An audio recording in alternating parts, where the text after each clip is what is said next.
Welcome to Liberty Libations. I am not Jake Green. I'm Brad Binkley. We're here today to talk about some salacious Swalwell scandals, I believe, and all the other crazy stuff going on in the news. What's going on, everybody? Alden, how are you doing?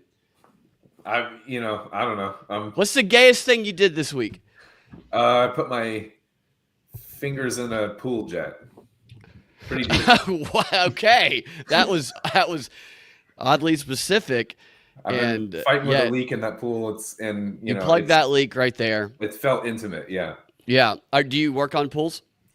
Just mine. Yeah. Mine. Yeah. Just mine. Ladies, they have a man with a pool right here. A redneck pool that's got a leak.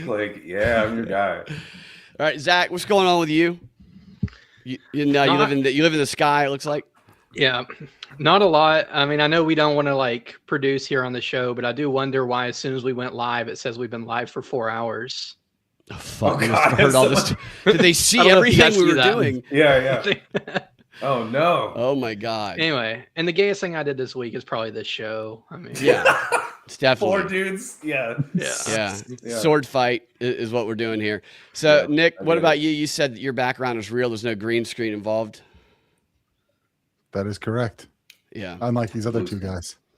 Yeah, hell yeah. Yeah, me and you are the only real ones here. I'm wearing my Hawks jersey because the Hawks are playing the Knicks this weekend, and I know nobody listening cares about basketball except for Jake. Mm-hmm. And so it's this is for Jake. I don't even know if he likes NBA basketball. So I guess we should jump into the first story here, which is kind of a what goes around comes around type story, or perhaps comes on while you're sleeping. In the case of Eric Swalwell, allegedly, I don't know. Allegedly. Let me make that bigger so I can see that there. So Eric Swalwell resigned from Congress a few days ago. Also dropped out of the governor's race. He did the most damning thing someone could do when accusations like these are made, in my opinion. Here is his statement for when he resigned, just to let everybody know that he did it for the people. He says, "I'm deeply sorry to my family, staff, and constituents for mistakes and judgment I've made in my past. I will fight the serious false allegation made against me. However, I must take responsibility and ownership for the mistakes I did make. I am aware of efforts to bring an immediate expulsion vote against me and other members. Expelling anyone in Congress without due process within days of an allegation being made is wrong. But it's also wrong for my constituents to have me distracted from my duties." What an honorable man. "Therefore, I plan to resign my seat in Congress. I will work with my staff."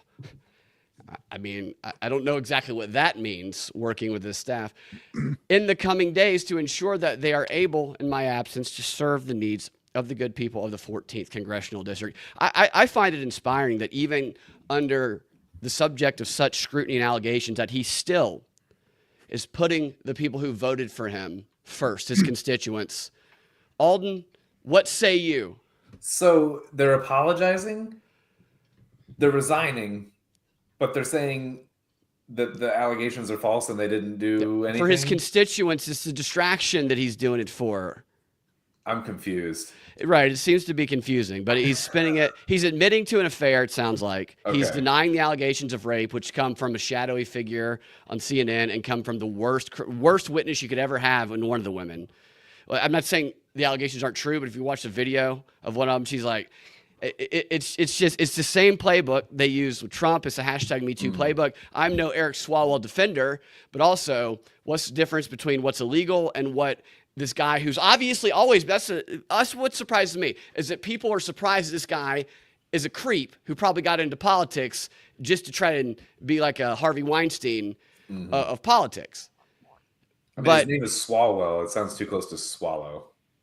It's hard to say. I don't like that name. Yeah, right. It was probably Smith, and he's like, I want something that sounds like swallow. He legally changed his name. He had to change legally. And I chose Swalwell. Nick, what's your thoughts on the whole situation here? Yeah, I mean, it's interesting. I didn't dive as deep as I wanted to on this, but Swalwell for a while has been a pretty bad member of Congress, right? During the COVID era, he was he he made that not so subtle threat to nuke anyone who disagrees. Mm. He also, it's been well known that he was hooking up with a Chinese spy. Right. The Fang allegations. Yeah. So that's kind of been sitting out there. Who's Then now all of a dead, sudden by the way. She is dead. Yeah. Oh, really? Yeah, she died. Oh, yeah. shit. I didn't know that. But yeah, so to see him Did finally they come shoot around. themselves in the head 3 times, or how did they die? Yeah, I can't remember how she died, but you're right, Nick. Like, that's been out there, and you tell people who like Swalwell for some reason. The only reason people like any of these politicians is because their focus is directed on those they hate because they're so unlikable. Some of these Now, Mm. I do think the videos from this, weren't they released by Martin Shkreli? So Who is that? Pharma Bro. Oh, did he release like the videos of? Because there was a video of Swalwell on the yacht, not illegal. The guy looks like a nerd who got into politics so he could do exactly these things to me. And then you had was the video of him like with another dude like making out with some slut? Was that a real video? Did you guys see that one? I didn't see that one. No. Yeah, it was But I know real. at least- I think there were AI edits of it, but So there base was another video was dude real. there on the bed. Yeah. There was at least one video I saw that was credited to Martin Shkreli. So I think he either bought it. I think he bought it up, or who knows if he said a honeypot. I don't know, but Right. Some I people think were it's- saying yeah. that other dude was another congressman. I don't know. but- So I think, I saw that too. I wish we could maybe get a statement from him. I think what we know for sure probably is that the cameraman was Lindsey Graham. That'd be my money on Polymarket. Too many chicks in the shot. Yeah, right. Yeah. Way too many chicks in the shot. The one, get her out of here. Zach. Yeah. So what you see this happen? What comes to mind for me is you saw these interviews of his campaign people saying, yeah, well, we've heard that maybe he was flirty or maybe he would, do stuff, approach staffers, but we saw him with his wife. And so everybody seemed to know all of this around him. Why now? Why do they want him out of there? I don't know. That's a good question. I'm sure there is something. Maybe it has to do with the, California governor's race. Like he's not the guy, and Congress is just in the blast radius. But so are his staffers, from what I understand. But it's kind of crazy that he's denying all this. But like everything he says is not what an innocent person does or says. Yeah. So, right. So him stepping down is the most. I would say that's evidence of. I think it sounds like somebody came to him and said, "We have all of this other information." Because from what I've seen so far, it's just going to be a hashtag Swalwell 2 thing. There's going to be no actual criminal thing going on. And it's not going to, it's the same playbook.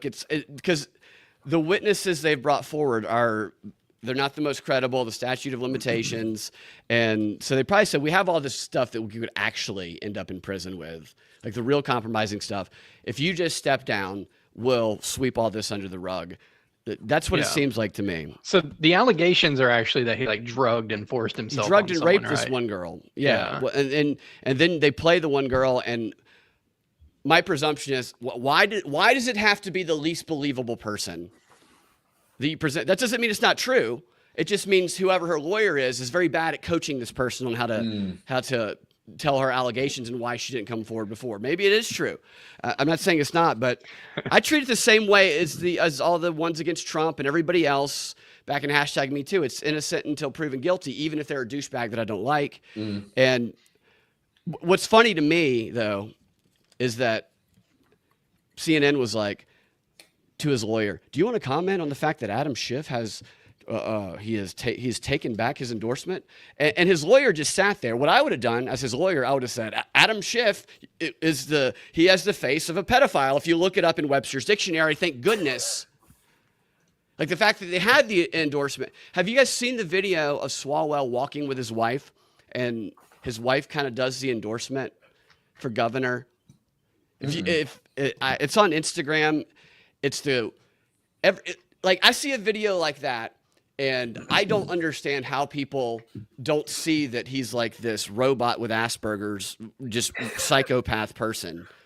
And she brings up in the video, because they're like walking along and he's like, yeah, do you think I'd be a good governor? And she's like, what would you do? Whatever. And he's like, I don't know. I mean, people are scared. They're really scared.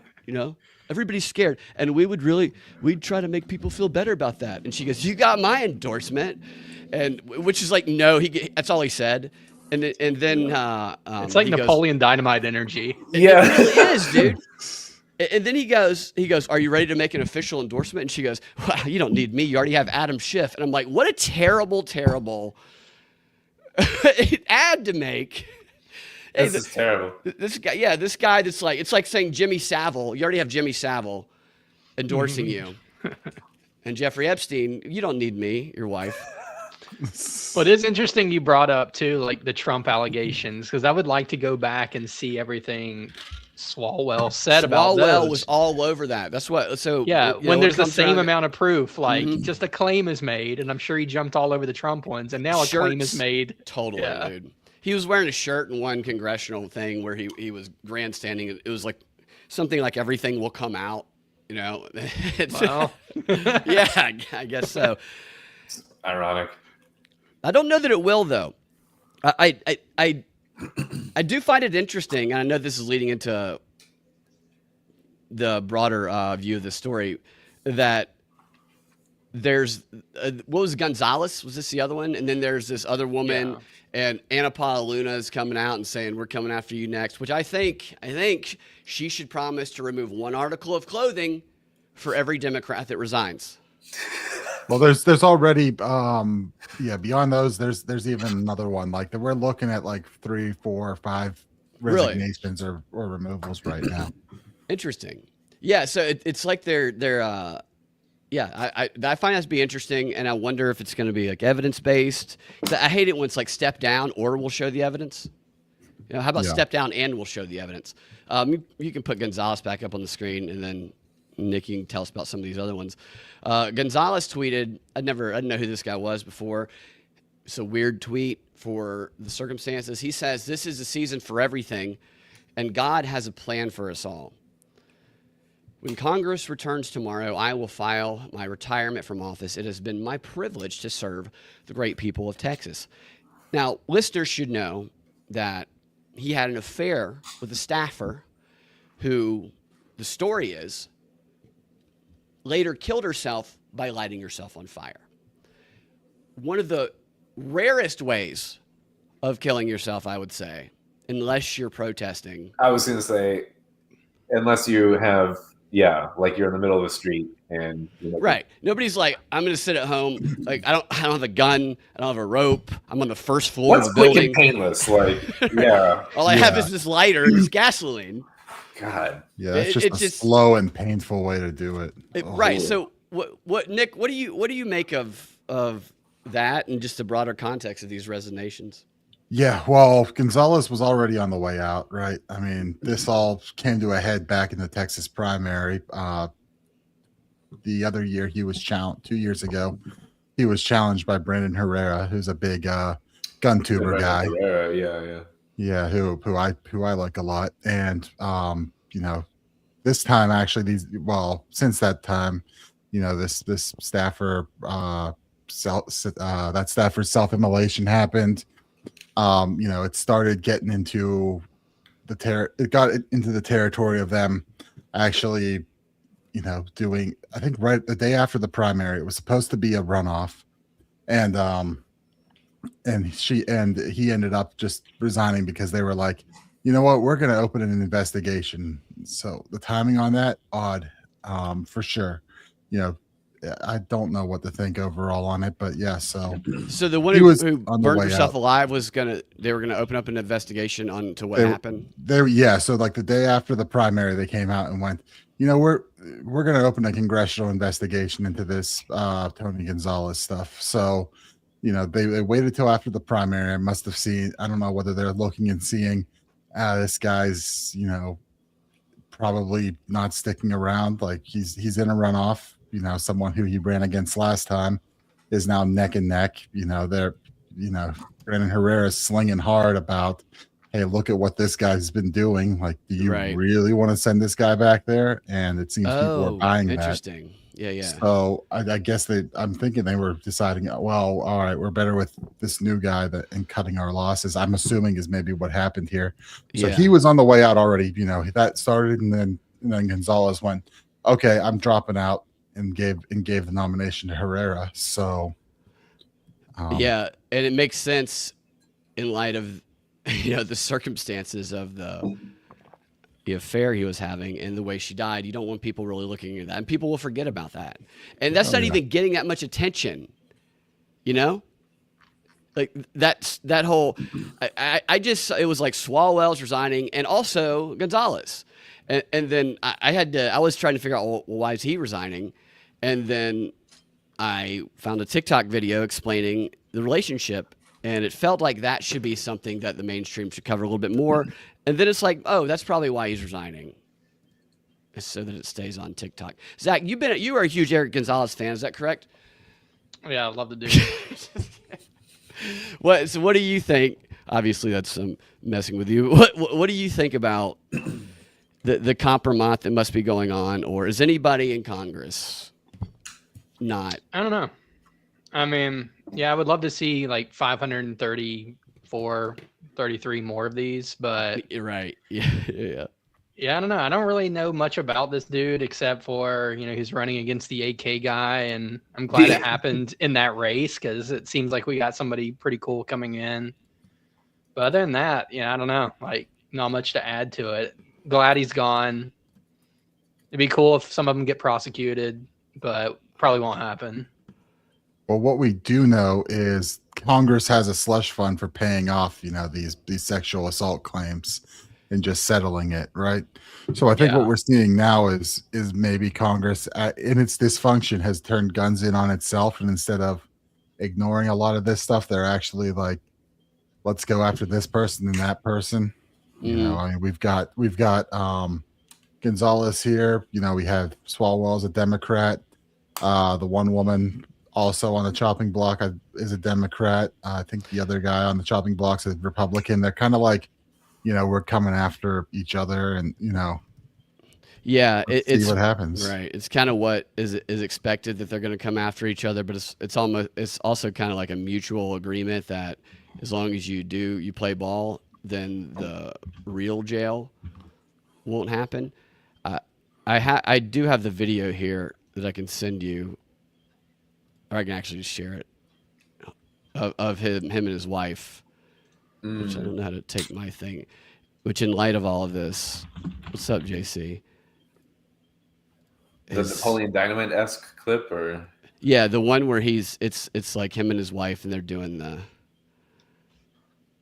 Is this meant to be like a sketch or candid, or like what is the tone? It's meant to be candid, but it just shows you how just disconnected they are. I mean, this is not. Yeah. And how controlled everything is. That's just like Stepford creepy if they think that that's going to come across as natural or whatever. I haven't even seen it, but just the way you're describing it just sounds really weird. I shared it in the share screen. Oh, okay, cool. All right. Can I get rid of the comments? Absolutely not. Did you think I could be going? Didn't cross my mind. Appreciate that confidence. What has surprised you the most that you're hearing from people? I would say just how proud everyone is in every part of the state to be Californian. Like, almost like you got to be crazy to live anywhere else, but also how scared people are, like really scared. Yeah, I'm scared. But what I see our state is people are optimistic, and there's a way for us to get through it. I think you just got my endorsement. You ready to do like a public endorsement video? I don't think you need mine. You have Adam Schiff. It's crazy. So what do you think voters should know about me besides what they, only seen on TV? That you're a really great dad. You're a really good husband. I think the kids and I truly can count on you for anything.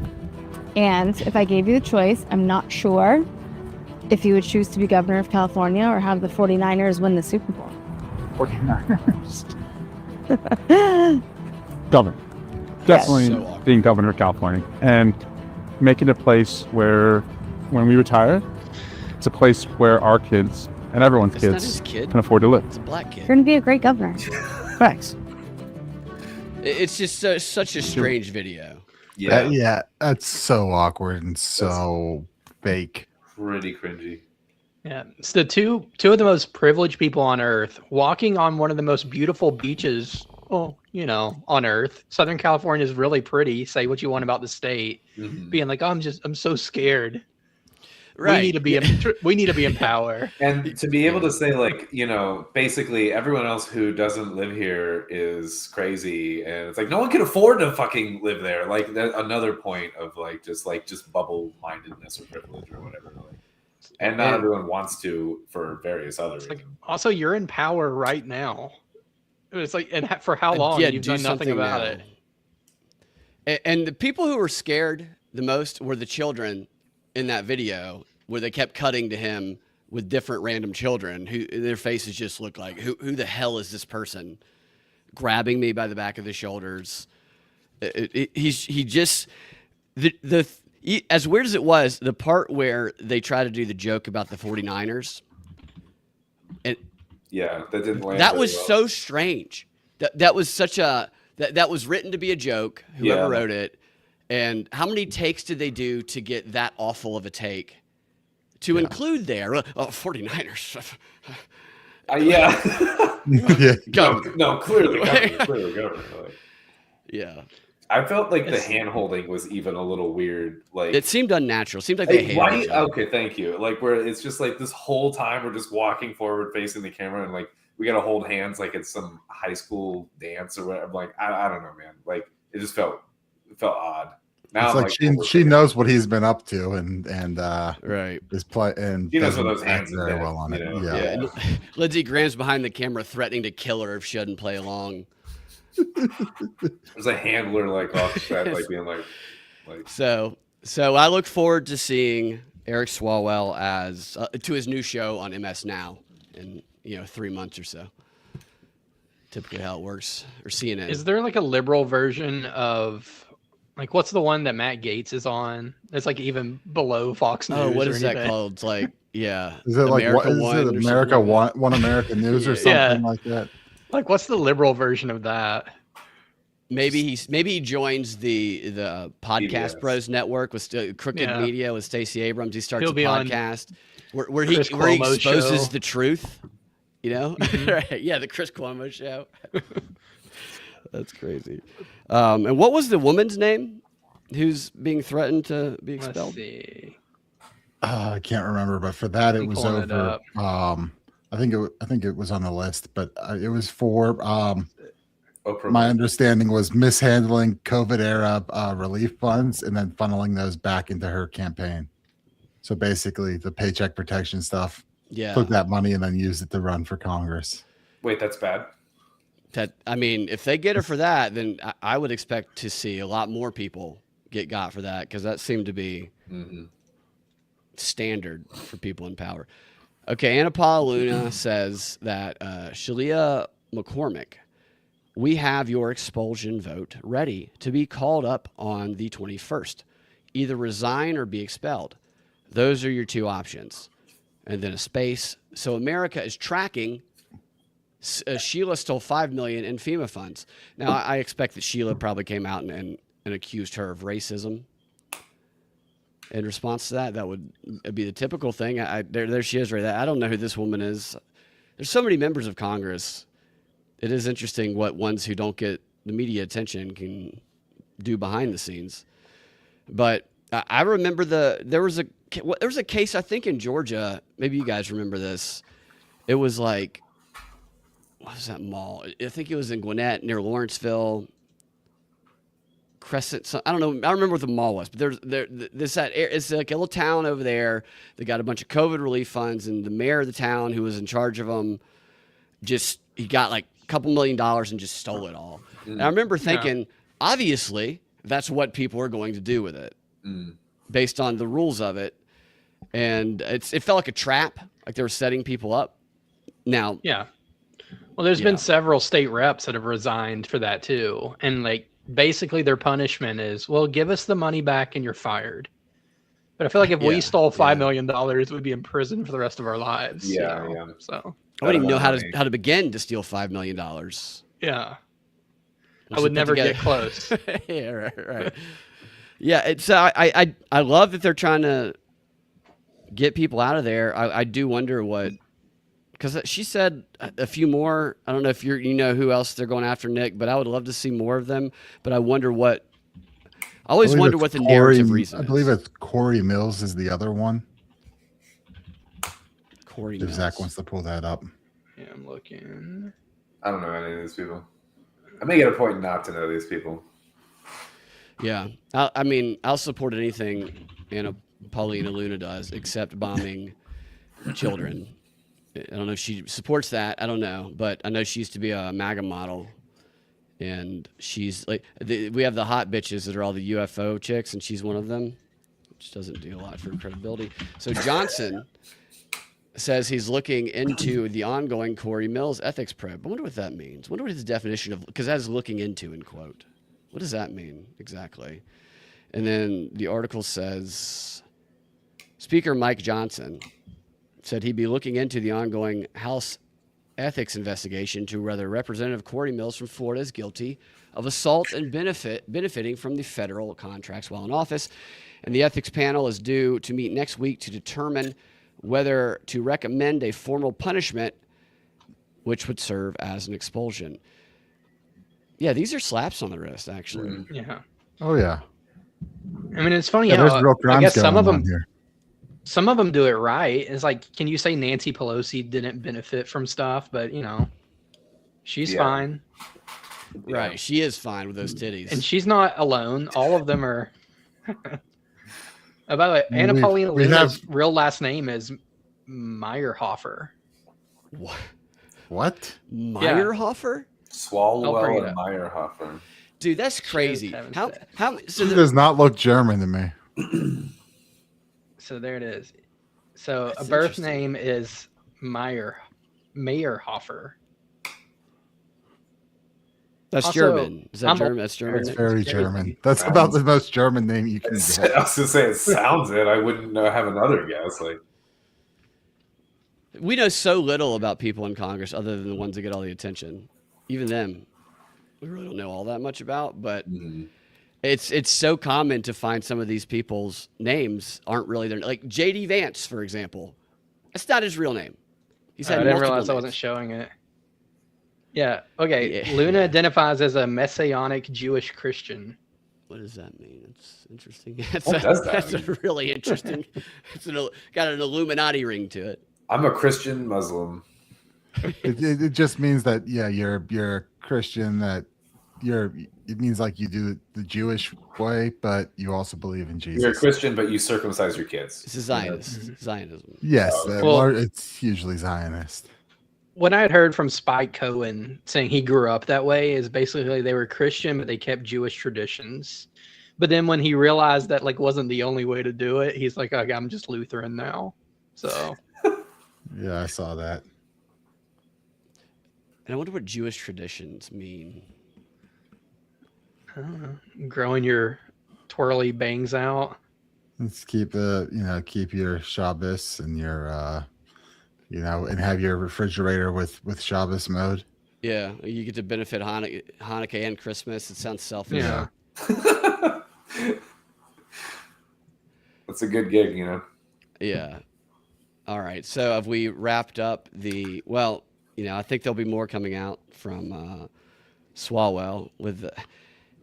And I know I said this already. We talked about this a bit, but have you guys seen some of the interviews with the people who said, "Oh yeah, we knew," but then they were like, "Oh well, we didn't know, but we heard." We We heard. And there was the one guy who was super nervous, and he was like, it's just crazy because that's how everybody knows. They all know about but they like how their creepy jobs. these people are. Yeah. I've done these, I've met a lot of politicians, not a lot, but I've met enough politicians to know that,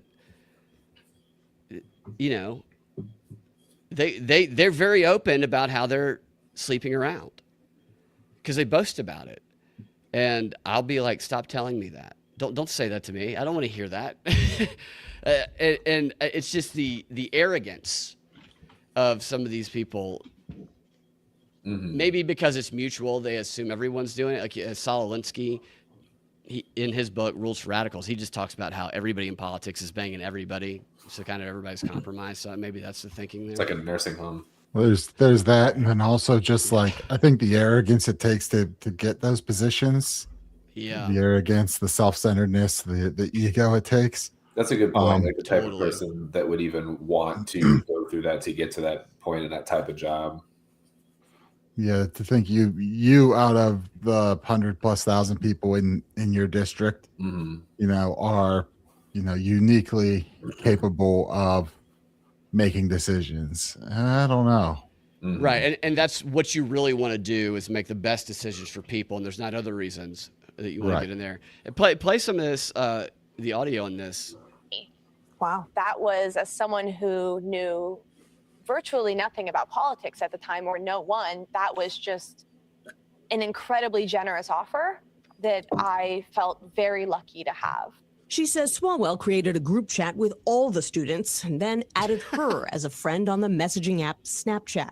And so I asked the other people that were in the meeting, did he add them? And they said no. Were they all men? Yes. I was the only woman in the meeting. She says Swalwell, who was then in his late 30s, started out talking politics, but his messages soon turned flirtatious. Ultimately, it reached a point where he invited me to a hotel to meet him. It was very clear what the connotation was. Business. At that point, I completely stopped responding. What I keep thinking back to is how lucky I am that I didn't go to that hotel. Lisa Marco. Wait, so nothing happened to her? Nothing illegal happened. So that's not illegal. That's what I'm talking about with these out. So they have like 4 of them where they detailed, and the last one I watched was this BBC sum up of it, I think. I mean, still don't hit on your staff, I guess, but it's weird to be like the person on the news. You wouldn't do that. We wouldn't do that. But people in politics get into politics specifically to do that. Just like casting couches is the same thing. Yeah. It's that's what they do, and you have these, I'm not quote victim blaming, but people want to rise in politics. They want to rise in Hollywood, and they go there, and it's a adult situation. People should not abuse their power, but that's what it's naive to think it doesn't happen in these situations, and it lessens the credibility of the claims, in my opinion, when you have that being featured. That's not, there's nothing, that's standard. We should assume that's always going on. And to have that as an accuser victim is like, well, how about show us the person who really has some information. Yeah, there's kind of a lot of nothing. Right. I mean, there's obviously something there, right? I mean, if there was nothing, you wouldn't have the resignation. Well, first that's what we were saying before is that he's resigning, but he's like, I'm sorry, I didn't do the thing that you're saying, but I must have done some other shit. Like, I mean, he did apologize for mistakes, so like, and we do know history there. So I mean, it's like getting accused of killing someone, and you're like, I didn't kill that person.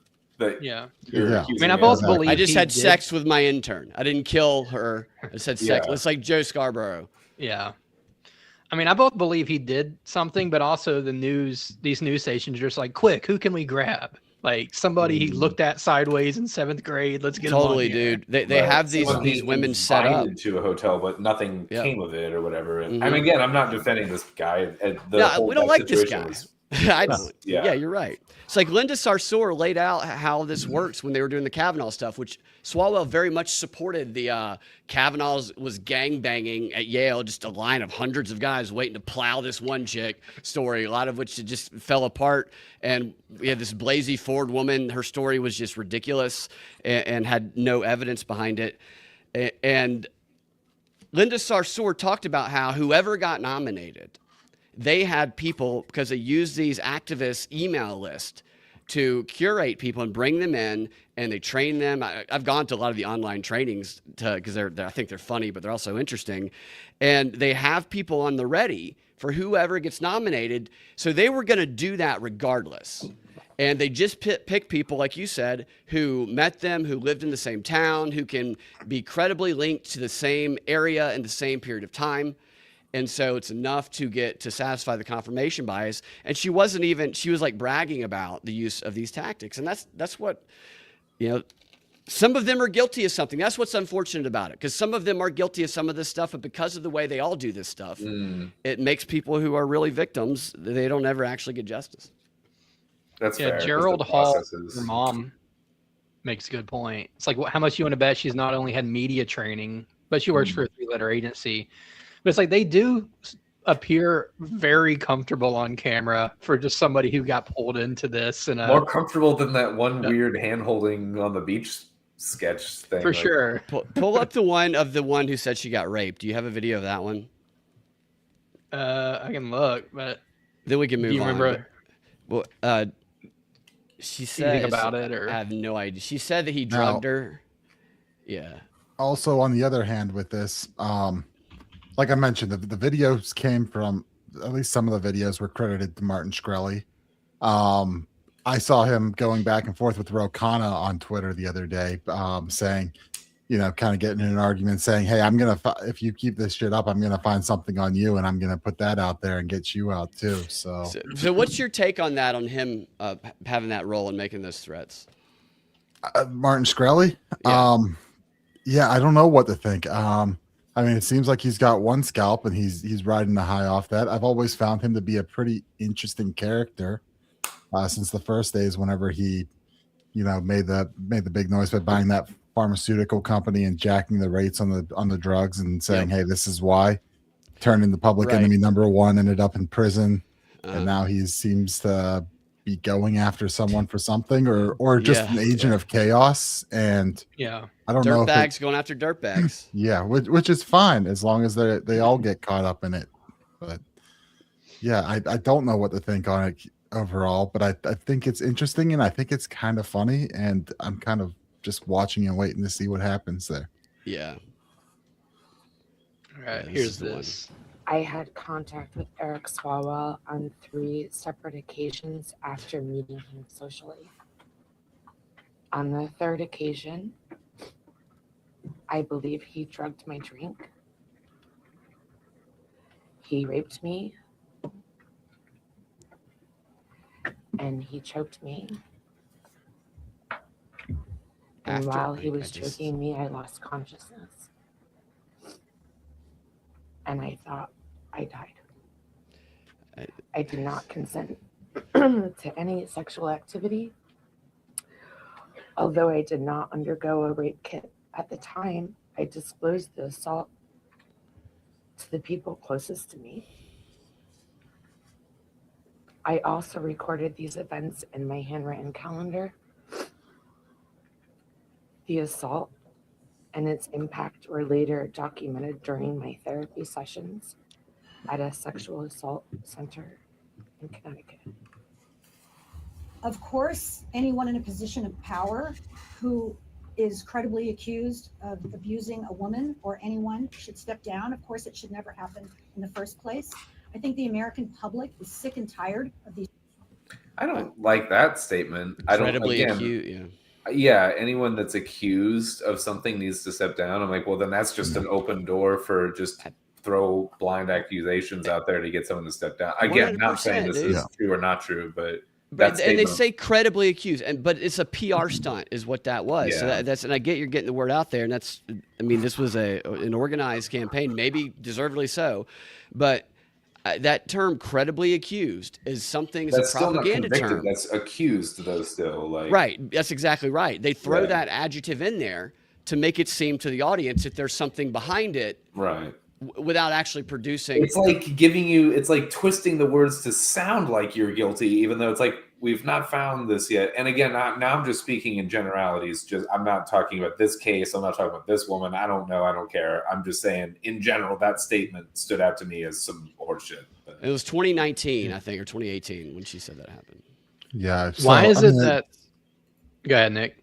Yeah. So, I mean, it's exactly what you said there, right? The Kavanaugh case is kind of the example of it, as long as you can link a person to that same kind of geographic area and make it sound reasonable that, yeah, this might have happened. That's seems to be the definition of credible. And we know with the Kavanaugh stuff that like that story really fell apart real quick. Totally. So Yeah, and there really doesn't seem to be a difference here between like Juanita Broderick's story and this story. Yet Juanita Broderick completely ignored and kind of just like a crazy Trump supporter on Twitter now. Yeah, right. And like this chick has now gotten hypocrisy. somebody fired. So right. So that's so I do wonder what it is about this moment, why they needed him out. I know you asked me that earlier. I don't have a clue. I don't know the answer either. I'm curious, but yeah, the hypocrisy of people on the right, they defend it when it's Trump, when it's Kavanaugh, and both those situations, the accusations. I would watch. There'd be one after the other coming sitting with Gloria Allred, who. This is what she does. She does press conferences just like this, but I think maybe she's too old now. And this is the next version of her. And I would just go through those, and I would go through the stories, and they one after the other. It was like a fire hose, because it was easy to discredit or to find the holes in the arguments that never actually went to court, and they were just used for PR stuff. And Trump people defended Trump. They didn't believe him, but now you see some of the same people jumping on board with Swalwell because they don't like him, even though it's really the same model. Yeah. Doesn't mean something didn't happen, but it's just another thing people who voted for Trump because they didn't want war are now like, we got to go to war because it's a religious war. It just illustrates kind of how easy people can flip based on whether or not they like somebody or dislike them. Yeah. Cheddar Cheese sent us another video to watch. And I did this because I was so far removed from what had happened in 2019. Is this AOC? I felt safe because I was established. I had a partner. I cut to her real felt hands. More secure that I could have a strictly professional relationship with this person. After that bar closed, we went to another. I went to the bathroom and I don't remember anything after that. You don't remember anything? I remember the next day, I can see flashes of that evening of him on top of me pushing him off, him grabbing me. It was a lot more aggressive. You don't remember anything? Well, I remember aggressive. some things. Did you say no? Yes, I said no. In my flash that I can recall, I was pushing him off of me saying no. And what did he do? He didn't stop. He didn't stop. And you woke up the next morning. I woke up the next morning naked, alone in his hotel room. I, for a moment, didn't even know I was in his hotel room. That's how intoxicated I was. And I called my mom, the only person I could think that could help me. And so she alleges that something similar unfolded twice. So this evidence would be not even allowed in court. This story without anything behind it. She only remembers, like you point out, Zach, the specific saying no, but then she's saying like we were out drinking, getting hammered, and then you don't see her face. Why we're not seeing her face? We see the other one's face. Maybe that's what her face looks like. Yeah. I love that you see the shadowy figure, and then because for me, right when I was starting to think, is there even a person there? It's just a voiceover. They go, cut to her real hands. So you know it's a real person. Like an unshadowed. Yeah. Shadowy, then her real hands. Maybe that's what she looks like. This is public relations campaign stuff. And it sucks when people are victimized again. I hate all of this, even though I dislike Kavanaugh. Not Kavanaugh. I don't like him either. Swallows well. Yeah, swallows Kavanaugh well. Let's call him that. I hate this thing that they do at the end too, where they're like, "Well, we could just watch this and hear it in her own words, but instead we're going to cut to some reporter who tells you what she said." Right. Yeah. Interesting stuff. All of this stuff is always, it's like illustrates just the media tactics they can use to propagate stuff based on, knowing people will go with their confirmation bias. That's and they'll exploit true that. a lot of the time with politics. Yeah. All right, so now we have another ridiculous story. Okay. Nuclear deaths. This is such a psyop. So I love this, and I know we have a couple shots. I did a show on this the other night because I was like, all right, well, let's see what the legit thing. I haven't dug too deep, but I did throw it in because they're up 10 now, and I did catch like a video about a week or so ago on this, and I'm like, and I see it's up to 10, and just like the conspiracy angle of this, I just kind of I think it's interesting. I think it's interesting, and I thought it would be like right in Alden's wheelhouse. So yeah, I've been seeing little bits of this, and by the way, this is I can't speak to this newest one as much, but this is not a new thing. Like in terms of like whatever the thing that's going on, like when COVID was a thing, there was a lot of missing and dead scientists that were more in like virology and biology and things like that, and like it's like lying with statistics is what I see it as, and I was trying to look at it through the lens of that. Is this statistically out of the ordinary based on the number of employees that can be loosely connected to these organizations, the NASA Jet Propulsion Lab? And this NASA Jet Propulsion Lab has like 5,500 employees, and a statistical analysis of over a 3-year period, the number of people that would die based on the age range of the people who worked there, and then we're even talking loose connections here for these other people, is right in line. It's not abnormal. Are they natural deaths? Because then in that case, like that's we don't. So some of them and that's the thing though, because people who would want to kill you. This is why I'm open to all possibilities of that question. Is people who want to kill you know that maybe we get them to go walk, we go hiking. Yeah, a lot of the time it's hiking. It's so But there's Jet Propulsion Lab employees, there's Los Alamos National Lab employees, and there's a couple of other ones that are like, one was like an Air Force general with like the Air Force Research Lab and stuff like that. So like you've got this you like kind of nuclear rocket connection running between them all, and some of them are like got shot on the front porch of their house, and others are like disappeared while hiking. So a couple disappeared while hiking. There's the Brown University guy who shot the MIT physicist who he killed himself in a to me those stand out as mysterious. Like shot is something that if you want someone gone, fucking missing while hiking and shot are two things that can be coordinated pretty easily. Absolutely. They absolutely can. And also people go missing on a regular basis. In fact, where these people went missing is some of the highest rate of missing persons searching, trying to find missing people ever. And it's about whether they're experienced. But some of them just walked off. Some of them, it seemed like they were having an affair, possibly. That's an explanation. The one that really makes me think that this is a stretch, and I'll tell you why I think why I think this story has been getting a lot of attention, is the one that they just roped in from 2023. The guy who worked at the Jet Propulsion Lab at NASA, which it was not connected to this or reported widely until I think just like last week. I can't remember what his name is, but it's a guy who was in his late 50s, and they always do this in the story. They say there was no autopsy done. Well, there's not autopsies done when people just die. So they make it seem like that's out of the ordinary. It's not. People don't. Well, my grandma died at 98. Do an autopsy. That doesn't.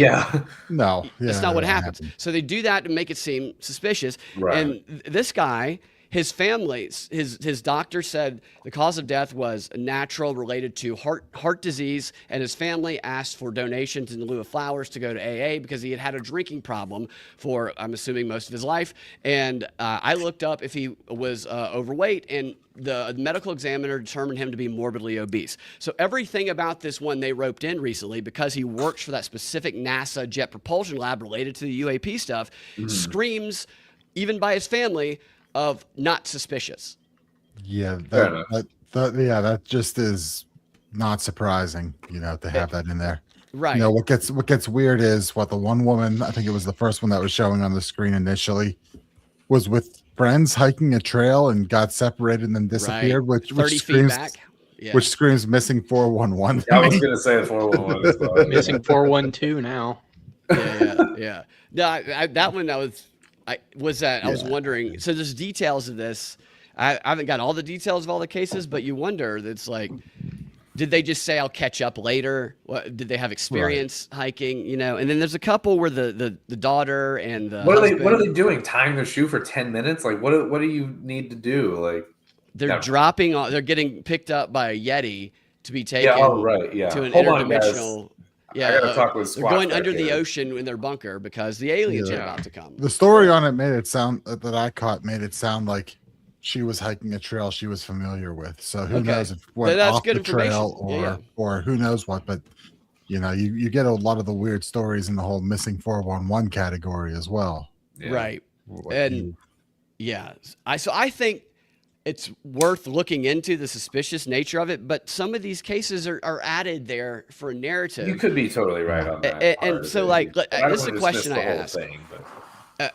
Of the NASA Jet Propulsion Lab, which is the center of this, if you see that there's an image where they have like 6 of the faces and they connect them loosely to it. Mm-hmm. And 3 or 4 of them worked there. Others worked for a place that collaborated with them. Others got money from them. So it's all these loose connections. My question is there anybody who worked there or who is connected to those organizations on that chart who died or disappeared that is not on that list? And my guess is no, because if they can connect it to that, they're going to. And if everybody who dies or disappeared that's loosely connected is thrown into the mysterious death thing, then you're stretching to push a narrative. And that narrative to me fits into the broader UAP alien disclosure narrative that they started in 2017 and they've been hammering home lately. And, they started before that. But. Right. And it's brought up by Peter Ducey in the White House Correspondents' or press conference yesterday, where it seemed like an obvious stage interaction. Then Trump responds to it. This is serving what I think is a more interesting possible conspiracy is the Project Bluebeam, like advanced technology exists. We want you to be afraid of. That's what I think. That doesn't mean there's not something there. There is like if you have high levels of security clearance, then you could get swept up by a foreign adversary. I don't know. Zach, what do you think? Well, obviously they were either abducted or they went to Gartha, but I don't know. I think back to who the JPL is allegedly named after or who it was started by, Jack Parsons. So, people joke that it's the Jack Parsons Laboratory rather than Jet Propulsion. And that guy was an occultist. So I think anytime, tied in with Crowley, right? Yeah, he was big in with Crowley. Let me pull up. Here's his Wikipedia article right here. It's like when Wikipedia admits it too, that it's serious. Totally. He was an American rocket engineer, chemist, and Thelmalite occultist. And then if you just put occult in here in the search, it's like 38 times during his Wikipedia article, and it mentions Aleister Crowley. And he died in an explosion in the desert where people, speculate that he was doing some weird occult ritual trying to make a homunculus or something when he died. Yeah. So I don't know. That could have absolutely nothing to do with it, but it is fun to think. I haven't heard the word homunculus in a while. It's a good word. It is fun to speculate about, what if this kind of crazy crap had continued at the JPL? What if all of this is just occult bullcrap applied to rockets in space? I don't know. I think there's a lot of weird occult, a layer of it to some of the, CIA and the Lockheed Martins and the weird, it's when you look into it enough. There was a time when I was like, that doesn't make sense. Why would that be the case? And the more you look into it, the more you're like, why the fuck does that exist? And why is this person into it? Yeah. Why is the CIA studying it? And why is it? It gets weird. There is always that weird element that keeps you going. Okay, maybe. And despite my argument, I will say, if they're going to disappear somebody for whatever reason, it would probably look exactly like this. Yeah. You know what I mean? I mean, one of the apparent cases there is like a former Air Force general who was involved with like the Air Force Research Lab or something, like walked off from his house armed with a .38 revolver and just didn't come back. Yeah. These are weird situations. I mean, that to me struck me as weird, but if I'm going to go hiking, I'm going to bring a revolver. Right. But I mean, just walking off from your house isn't hiking like the other woman who was hiking. Right. It becomes a weird thing when you see some of these weird, what becomes, like you said, there's weird ones, there's things thrown in there that are like, okay, this is a very rational explanation. Right. And then there's other ones that that are in there that are like peculiar. Okay, that are peculiar on their face, and then whenever you add them up with other ones, you go, why are all these weird things centered around? Now, yeah, you've got to look at, okay, now how many people are involved with with the JPL, with Los Alamos? I mean, those are both fairly large organizations, and then with it, so I mean, you're talking large numbers of people, you said 5,000 JPL. Yeah, probably I would assume at least 5,000 Los Alamos, and then probably several thousand Air Force advanced research stuff. Yeah. So I mean, our 10, well, it's 10 cases apparently. We can already throw out one. Our 9 potential cases out of 15,000 people, just kind of weirdly disappearing in odd circumstances, really statistically relevant. I don't know. And you're going to want to camouflage it if you're doing it. So that's always the challenge. They're not going to make it super obvious. Right. Right. So like you said, some of the ones are strange, and I would be interested in knowing what the follow-up.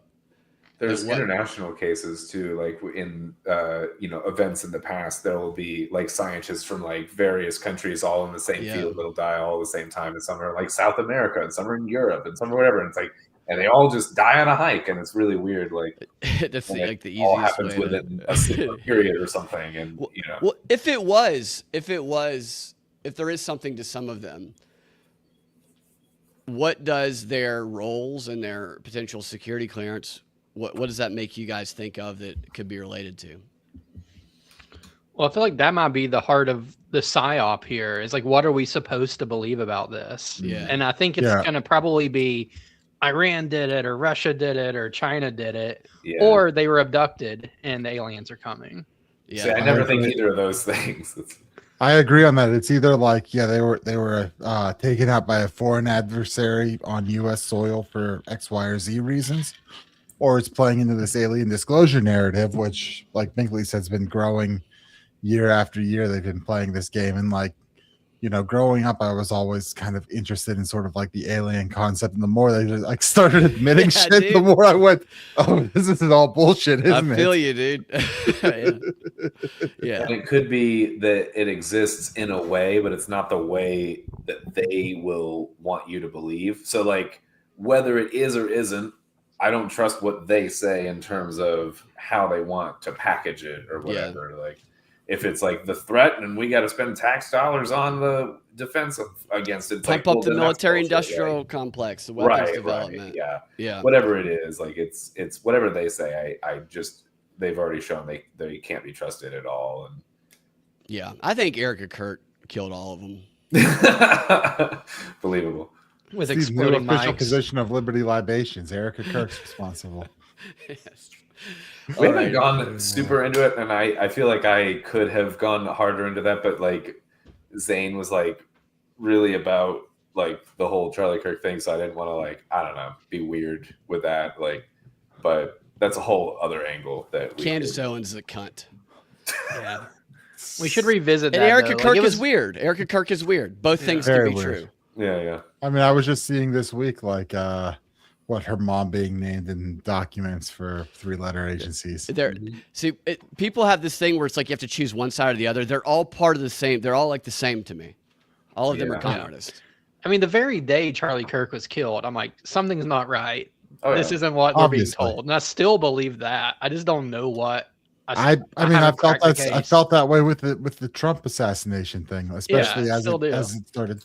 Yeah. And, that's coming from, that one hit a little bit closer to home, being that I'm familiar with that area and have been to that location many times. Oh, really? There's Where the so much weird the stuff Trump? about both of them. The Butler Farm Show grounds, yeah, they actually have I was. Oh, you're in Pennsylvania, right? So yeah, okay. so the Butler Farm Show grounds, like a guy I used to work with would sell gun bash tickets. That would happen there, and it was a giant gun bash. I mean, they were giving guns away every 15 minutes on the main ticket. Yeah. And then like side tickets between there. I mean, we're talking like ice cream stand, barbecue for lunch, chicken for dinner, 7 hours worth of giving guns away, $25,000 grand prize. Oh, it was a great time. I won a shotgun the one time there. That's awesome. What shotgun? Yeah. It was my over under that I got cited for having loaded by the. Oh yeah, I remember that. Oh, you got a ticket? I got a ticket for this past fall for I went dove hunting, and I was packing up to go home. I That's such threw a the stupid rule. Why can't you have it loaded? I threw the shotgun in its case in the bed of my truck. Game warden rolled up to the parking area. I'm like, I see him stop on the road. I'm like, all right, he's coming over to license check me because I'm literally the only person there.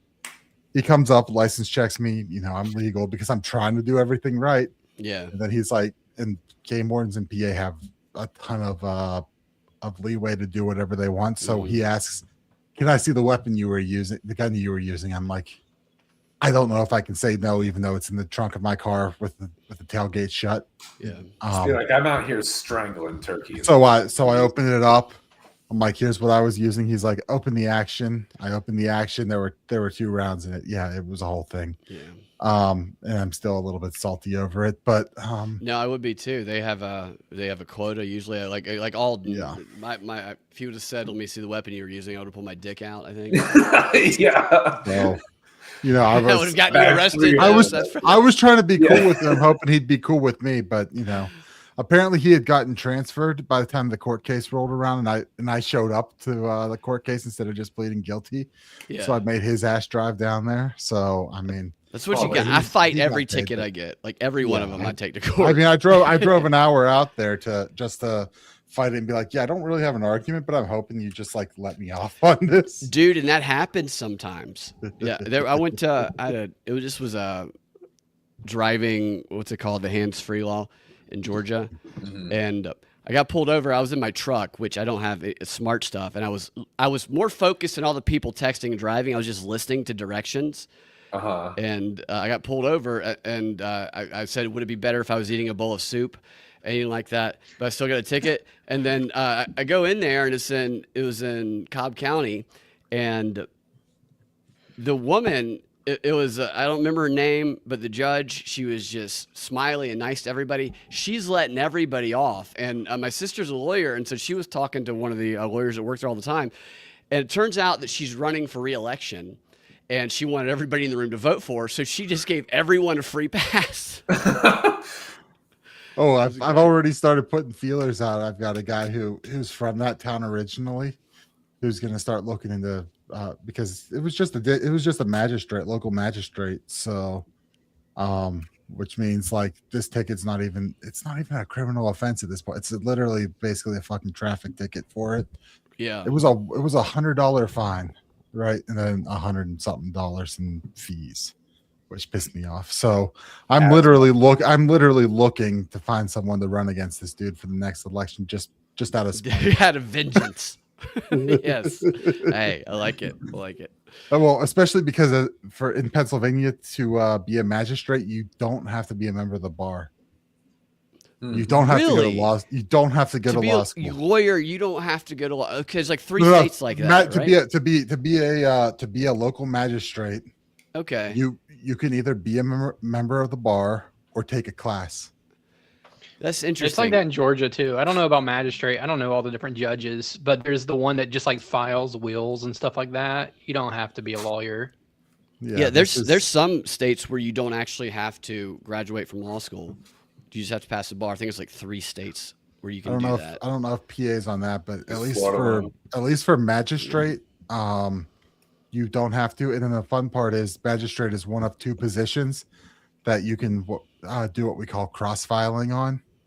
So if you guys remember, we had Reese on here. He cross-filed as a Republican and Democrat while running as a Libertarian and won those primaries. So he was on the ballot for Democrat, Republican, and Libertarian. You can do the exact same thing in magistrate. Those are the only two offices you can do it, which is fun ways I'm thinking of playing the system. That's interesting because those local offices you can win too if you, get enough momentum behind it. So I am out of spite, like trying to think. I'm already putting feelers out to play that. I love game. that, man. Do it out of spite. I support it for sure. Is it time for trivia? I think it is. We got off track there a little bit. I love that story though. You have to keep us updated on it.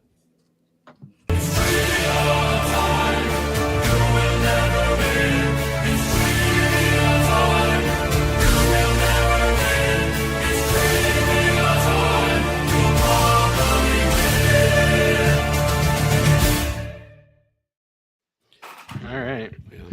I'm actually doing trivia. You're playing, Brad. So I'm not. Oh, am I? Oh, good.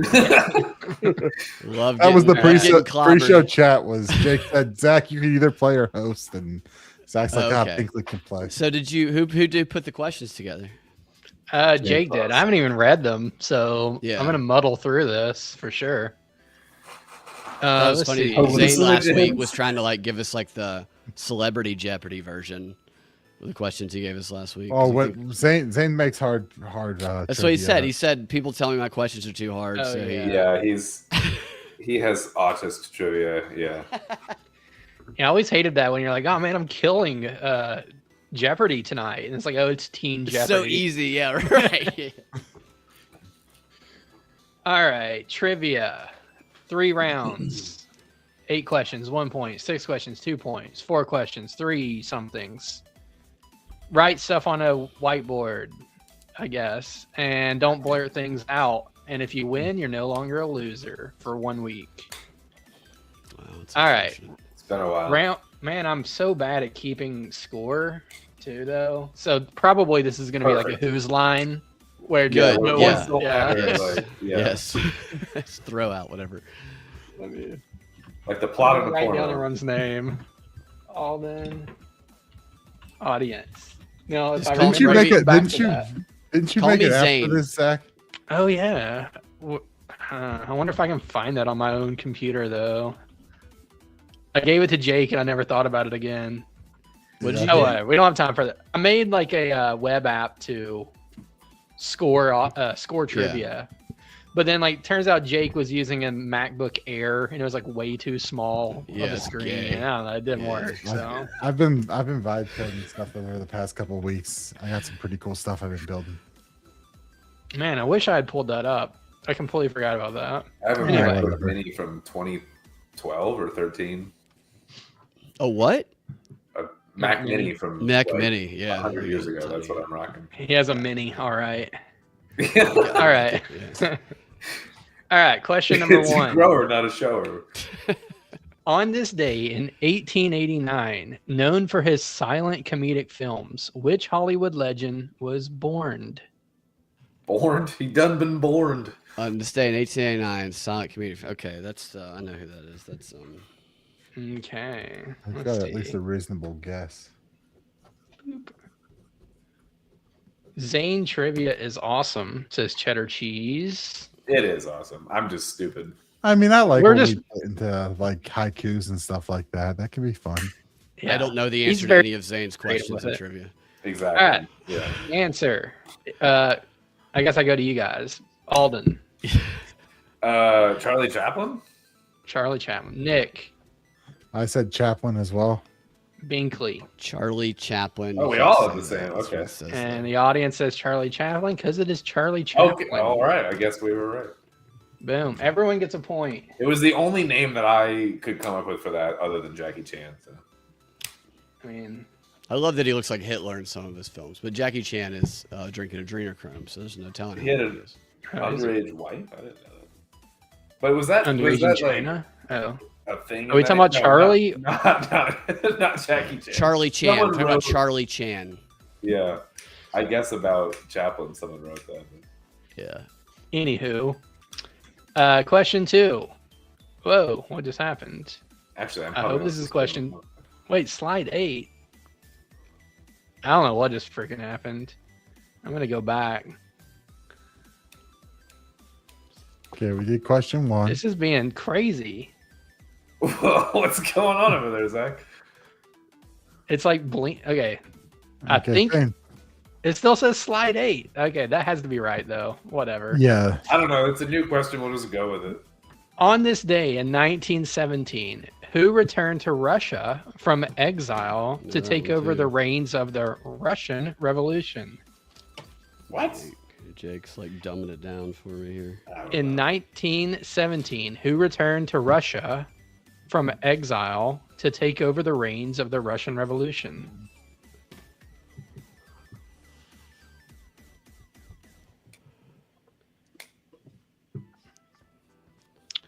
All right. What do you got, Brad? Vladimir Lenin.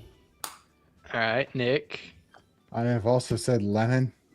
Okay. The only Alden. name that I knew was Vladimir Lenin. I didn't even write it down because I was just gonna say it. The But Jews brought him back in on the train. And the audience says Vlad. So Vladimir let's see. Putin. Vladimir Lenin. Okay. Again, with the only name that I could come up with, I should have wrote it down. I was just gonna blather it. Sounded to me like you got it right. I Wait, what did you say? Did you? I Get it should right? have I wrote don't it know. down, but I was just like, "There's no way that I'm right." Whatever. It's You just get the a only point. Russian name. He said Lenin. It's fine. Yeah, you got it. We don't need it. I'm just holding. You don't have no idea. It could be dicks on this paper. I'm just holding up. I can't see it. It at is all. so white that I don't see yours when you hold it I think up. this camera's too far to see Yeah, I don't it. have my pen. It's just a series of dicks. It's all right. Question 3. On this day in 1929, which MLB team became the first to play with numbers on the back of their jerseys? I mean, Wow. I didn't know they would do this with one team and not the whole league. You know what I mean? It's a weird move. Yeah. They only had Roman numerals before this. Is that a thing? No. I'm like, you gotta be careful with me, dude. I'll just believe it because I don't fucking know. Like, Oh, raw meat herd corrects Jake, saying he didn't return to take over the Russian Revolution. okay, He just took over the reins of the Bolshevik Party. Okay. nerd. Nerd. Kidding. I That's don't cool. know. I'm on his Bolshevik. side. That's correct. The Screw you, Bolshevik Jake. connection there. I'm in that corner next to the camera, so I can still hear you. It's all right. I'm said just the going to go with only whatever Russian you name say. Of that era that I knew that sounded like it might work. It for that. works. I don't know anything about that. All right. MLB question, Alden. The Yanks? I don't know. All right, Nick. I'm guessing off of teams that I'm pretty sure were around back then, so I'm saying the A's. The A's. The A-holes. Binkley. I still can't see that. He still can't see it. It's underwater. Oh, there it is. The Boston Braves. That's what I Yes. would have said. That's so cool. Atlanta? Let me look at the answer. I actually don't know. They didn't start in Atlanta. They moved from Boston to Atlanta? Well, they went from Boston Yeah. to Milwaukee, then Atlanta. Get out of here. It is For real? the That's Cleveland Indians. Wow. That's Which racist. isn't if I should have which known isn't they their would put current numbers name. on the Indians. Yeah, that is. I did think about that, but yeah. Makes me so angry. Yeah. Okay. What did the audience You say? sent them down the trail. These got a bunch of wrong crap. The A's were in Philly then. Yeah, all the teams Red were different Sox and Yanks. places. A lot Yeah. of them were.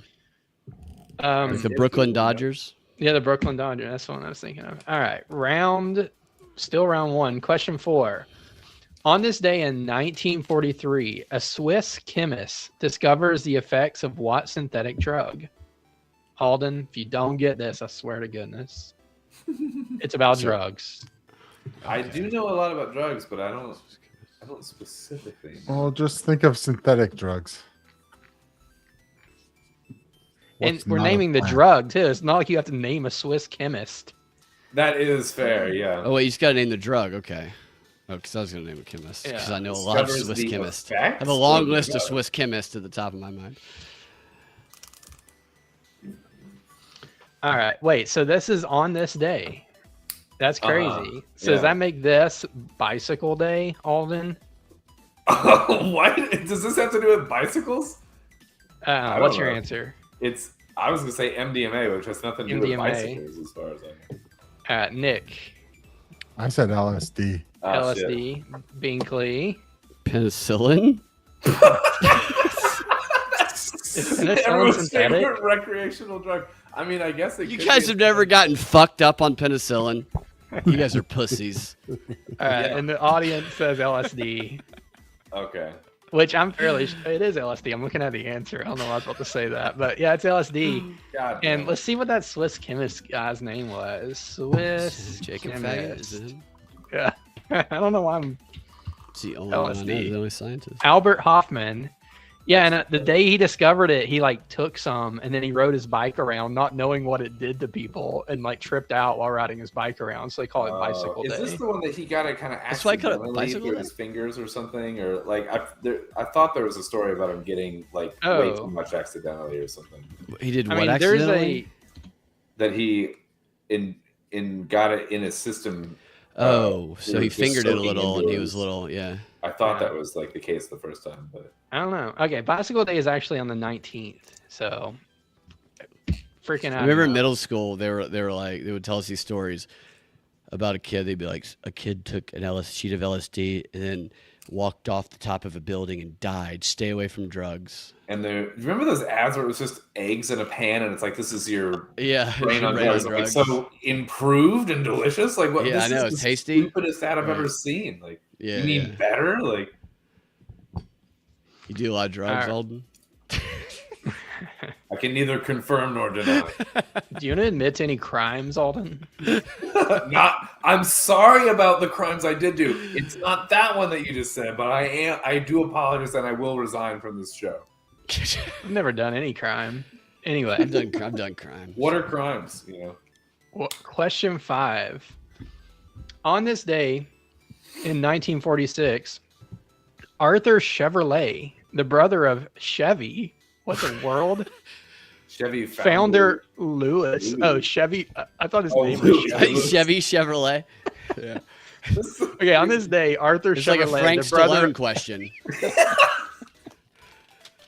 brother of Chevy founder Luis, dies suicide. Luis. Who wrote this crap? Dies suicide. Fucking ChatGPT wrote this. I think he must have worked for Ford. What was his career? He was obviously He was a Ford golfer. engineer. Yeah. What was his career? So Arthur anyway. Chevrolet, the brother. In 1946, Arthur Chevrolet's brother Luis, or Louis, Okay. died suicide. What was his career? Is this a riddle? Like, what Yeah, this is what are we supposed to his. make of this? The implication here is that his brother's success caused him to set himself on fire inside of his house. I don't really see how this is. Wait, whose career? Arthur Chevrolet, The brother or of the founder. Luis. So Well, I'm Louis. assuming- It's asking for what Arthur Chevrolet Why did Arthur did kill with his himself? career. Why did Arthur kill himself? I've in got a 1946? perfect answer for that because it ties in. Such a weird question. God, It's like, what the fuck All do I do with this? I What? don't know, you guys. Bill Gates, the founder of Microsoft's brother, was a total loser. What Todd did he do for Gates. work? Yeah. Sebastian Gates. All right, Brad, what do you got? He was a horse breeder, is what I say. Oh, That sounds cool. I would not kill myself if I got to hang out with horses. His all day, brother put though. him out of business. That's true. oh man. Nick. I'm going with nuclear physicist. Alden. I'm gonna say like a wagon maker, like a carriage Yeah, manufacturer. yeah. In line He was with a what wagon Brad- man. Yeah. It's like a Cain and Abel situation. Apparently It's my like middle name means wagon maker. Like Wayne means wagon maker. I guess I've never disclosed my middle Alden name to the Wayne. internet before. my middle name is Alden Boone. Boone? Boone? Your middle name It's is Boone, Boone? like Daniel Boone. Yeah, it's very southern. I feel like, even Mine's though Jeremy. My initials are BJ. nice. BJB. Mm-hmm. All right, Nick, So now what tell the us your fuck is middle this name. guy's Better be career? cool. My middle name's Mark, which is my dad's first name. That's Nick Wayne's my Mark. dad's first name. That's funny. So it's pretty Sweet. simple. Yeah, brothers? that's pretty common. So Wait, so your middle name is no, that works. Okay. He sold women's shoes, says Gerald Hall. Let's see what the answer is. Race car driver. oh my god, why? Like, What's the suicide rate? Yeah, is that a high suicide rate? Is that like being a dentist today? He drove into a wall on purpose, Yeah, maybe? I feel like you legitimately usually understand this die before getting to the point of suicide on that. But Was there a lot of race car drivers Dude. back then? I have completely forgotten to keep score. yeah, like racing what? Race car? Like, That's interesting though. He died. He's a race car driver of the guy who created the Chevrolet. Yeah, maybe. What did he drive? Is what I want to know. yeah. Ford. He drove a Ford. Mitsubishi. That's why he killed himself. Anyway, yeah, no, that's I'm gonna gotta be guess on the crazy. score. He drove a T model. The Model T. It Yeah. went 17 miles an hour. Whatever. A There we go. racehorse driver. Pretty sure I got it. All right. Anyway, question number 6. On this day in 1947, what caused a Texas Texas. Texas explosion that killed more than 500 people? I'm sorry. It's talking about 500 people dying. And I'm like, Texas. Oh my god. They got me though. All right. 1947 explosion, Texas. Killed people. What caused it? I mean, This is a pretty broad question, but I think I am in the right ballpark. yeah, like human. Because I know where this. that caused it. Like, I'm pretty sure I know this incident. Yeah, I think I know this one too. really? Yeah, I got it. Yeah, definitely. All right. What is it, Brad? Arthur Chevalier, who had a car crash and killed. He committed how he killed suicide. That's by why he killed driving himself into a later. refinery, Because of all the like- people he killed. All right. Nick. I'm pretty sure this was a fertilizer ignition in, what is it, Galveston? Domestic Corpus, terrorism, something like sounds that. like. But it was a ship explosion. I've been. It sounds like it was a shit explosion. Yeah. It sucked. Stacey All Abrams. right. I just said lightning because I don't know the context again of this question. Is it an explosion in a factory? Is it an explosion at sea? I have no idea. Like a taste You're taking it- explosion.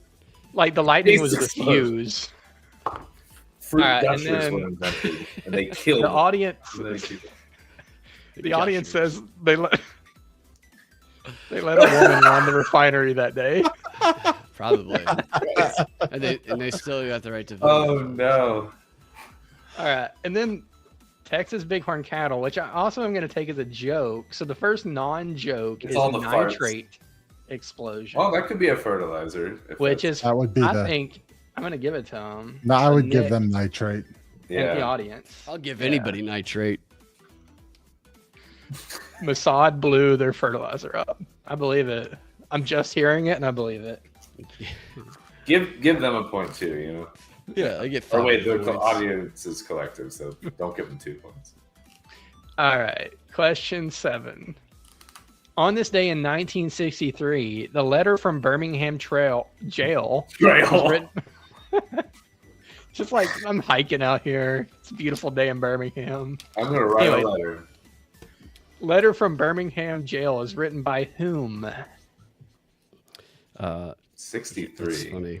I mean, yeah, that's. I don't Auditioned really for the feel like the movie year in matters. this. Auditioned like 4 times to say the hard R in this movie. They said, "We love how you say the hard R. Could you come in and say it to a black person?" Was Then it I like a walk out of the scream, audition or room. There's just a bunch like- of black people there because you learn a lot about yourself when you go on auditions for roles. And I learned that that casting directors see me as someone who can say the hard R convincingly. Yeah, that's an interesting. They know their thing craft. to learn about yourself. It's a good skill to have. That's right. All right. Let's go with Nick first.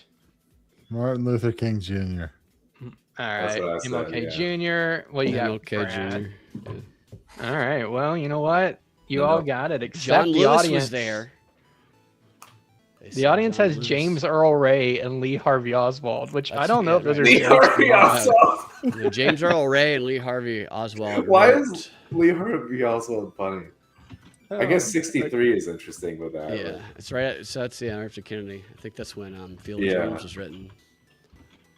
All right, 5, So my mom was born. 3. All right, cool. Hell yeah. Hell yeah, brother. I hear that. Yeah, tell me more, bro. So your mom was 60 this year. Oh god. All right, let's see. MLK Jr. That's the answer. Okay, yeah. I think we all knew that, sort of. I right. did not, but Yeah, you no, did. I knew enough to write it, you know. Like It's the only black guy you know. Jesus. Oh man. All right. I thought Question- that the guy that invented peanut butter was black, but recently I was hearing somebody else did that. Is this like That's racist propaganda. Somebody gonna else. say, is this- like yeah. a black guy or somebody else? What is that? It was somebody else. or is this a Mandela effect? Or like why did I hear that this was never mind. That's a very popular It was. Mandela It was. effect. Not, It was not George Washington Carver. Carver, People that's thought it was what it Martin was, Luther yeah, King yeah. Jr. that invented. All right. On this day in 2018, who becomes the first rapper to win the Pulitzer Prize? Somebody woke, definitely. See, rap and country and everything's all the same now. So, Isn't the Pulitzer for like writing? Writing. Journalism or writing? Right. But they're dropping lyrics though. So It's street it's journalism. oh my god. You know it's not gonna be anybody good. Like No, it's gonna be. It's gonna Oh be my one of gosh. these fuckers. I think it's gonna be. Fucking Pulitzer? It's definitely gonna be P Diddy. He did definitely all. not press. All right.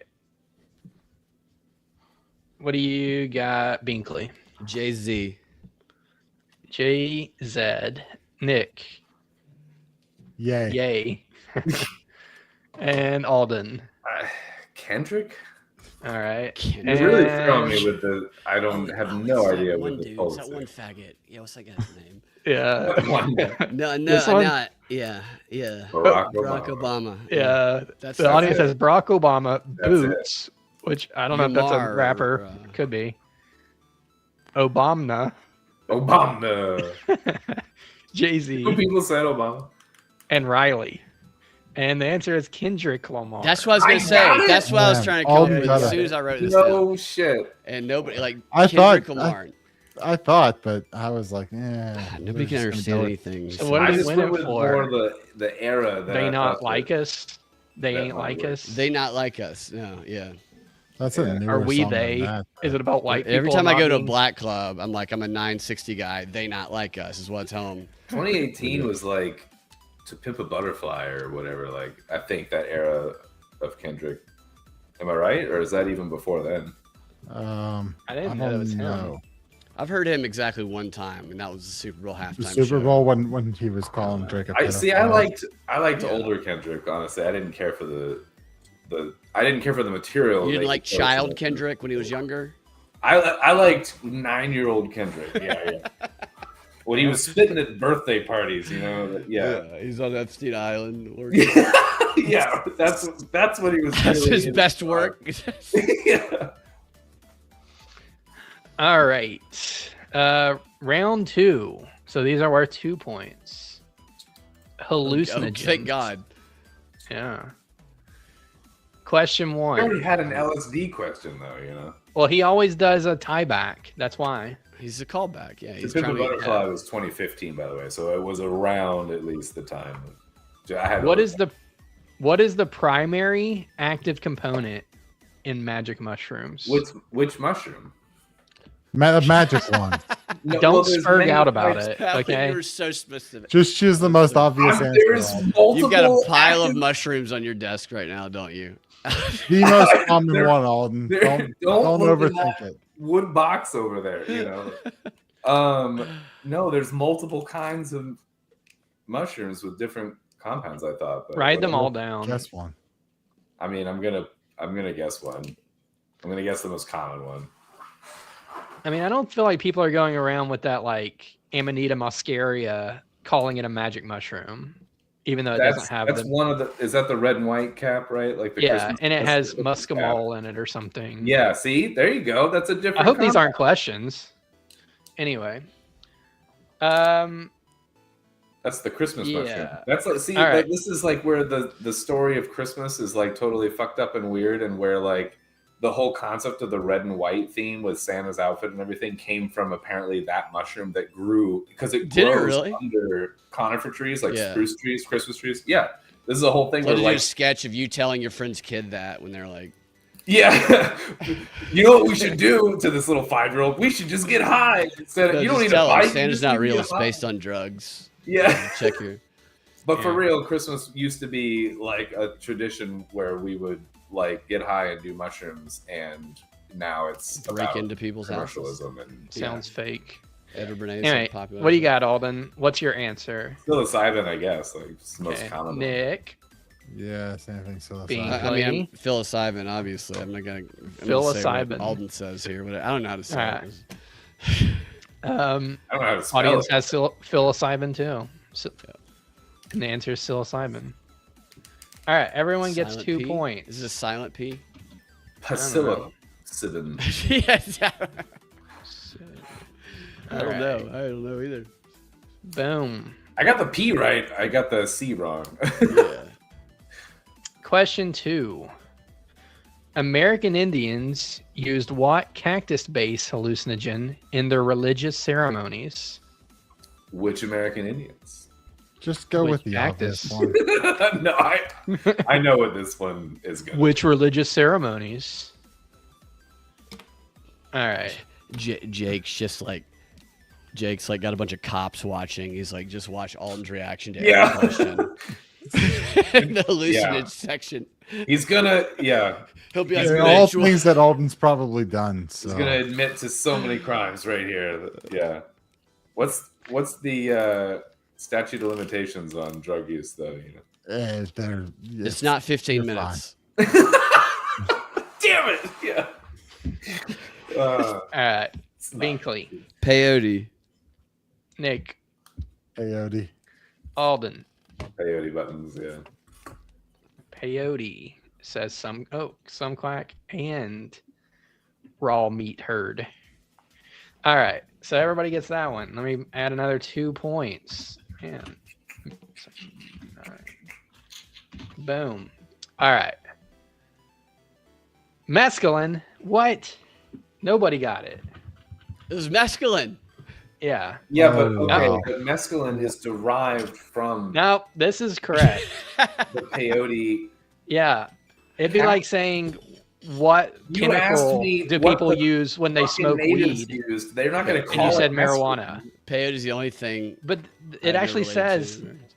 What drug? what cactus-based hallucination. I don't Oh, know. It freaking works. okay. I mean, it'd be like saying what It's a plant-based thing do people misdirect. smoke. Yeah. I, don't I know. guess I- Well, look, you're either gonna give us all the points, everyone the 2 points, or nobody the I'm gonna 2 light points. myself It's on not gonna fire. make a difference. Watch whatever. Yeah, That's fair. the active ingredient in peyote. That is true. It is true. Yeah. Yeah. It's what, it's All like right. to THC and hemp. Yes, that's basically what I was trying to go for a second ago, but I couldn't I come mean, up with a everyone good said metaphor. peyote, so whether you give it or not, it makes no difference. It doesn't. It's yeah, a that's wash. totally fair. Yeah. Cheddar cheese was gonna guess piss. That's Which it. actually- Native American piss will fuck you up. Buffalo piss. Apparently, the let's see, what mushroom was it we were talking about? The Amanita muscaria. Mhm. The way I guess people would sometimes do it is the reindeer would eat it, and then they would drink the reindeer's pee, Oh, and wow. it By filtered they, out. Who do you the mean? I don't know, Eskimos or some Blacks? crap. Eskimos. Okay. I don't know that there's many blacks. Imagine that the far north. first person to figure that one out. Like, yeah, I'm just gonna. I mean, drink you're this probably really poison thirsty. They're like, reindeer. oh, no. They're like, What if they there's want to tell reindeers everybody, but they're like, no. No. The piss will get. And they're like, why are you saying? I wasn't sucking his dick. No, it filters it. I'm telling you, it's a great time. Yeah, trying to pitch But that to it the was rest an of the accident. time. Yeah. I woke up with his dick in my mouth, and I was really fucked up. It was. And then I saw crazy colors. You got to try it though, you know. All right. Why did the Swiss Why? scientist first try to synthesize LSD? Why? Okay. Why?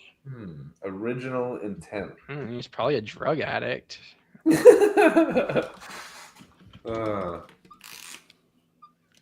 Why? Mind control. I mean, let's see. Wow. Okay. What do you got, Brad? Pain relief. Nick? Treatment for schizophrenia. That would backfire, I think. It would, which is why it would make a good answer. It would. Alden? I'm skipping ahead to when the fucking CIA got involved, but I'm going to say mind control, which is more of a byproduct of it, probably. Yeah. Some quack says truth serum, which sounds right. Oh, there you go, yeah. To get to the other side, that works. To forget about the war shit happening everywhere. The war shit. Forget about war shit.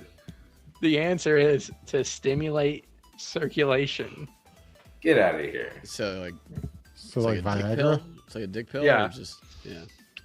Yeah, all right. He's trying to invent Just like rub any drug on that dick to get it working again. All right. Question 4. What year did the U.S. government place LSD under the Schedule 1 label? Is this like a closest gets it thing? Yeah. Probably that's not. how it works. Probably not.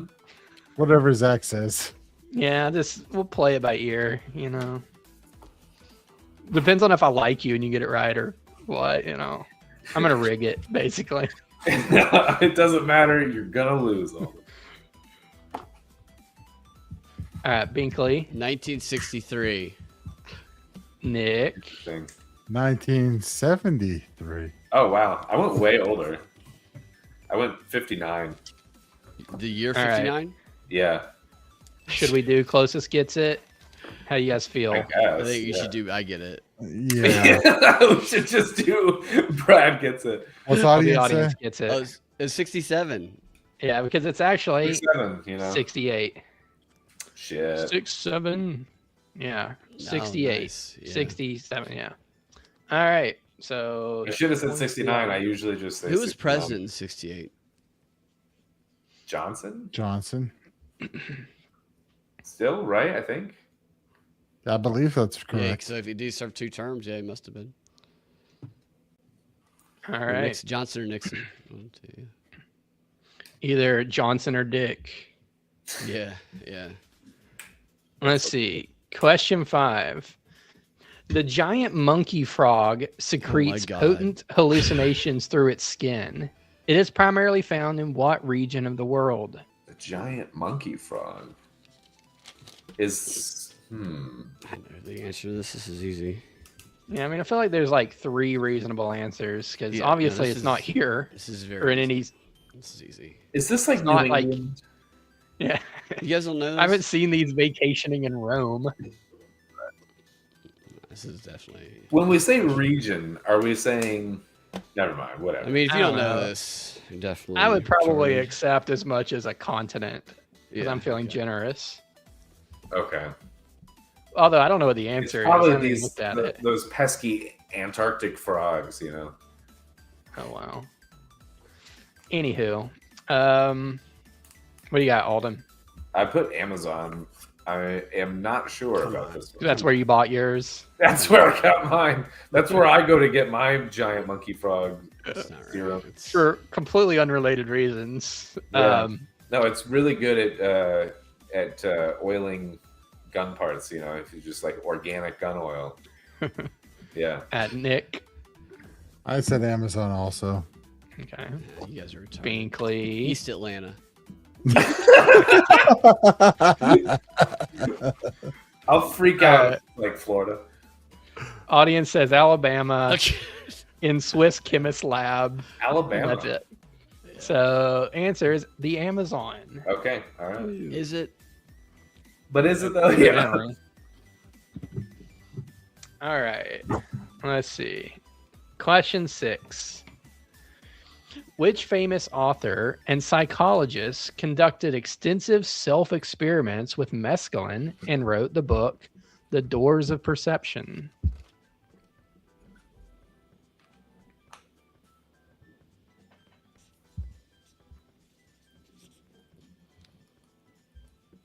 Hitler. He was a brilliant Famous psychologist. Yeah. I mean, I guess he is a famous author. Yeah, Technically. I would say infamous author, but yeah. That's true.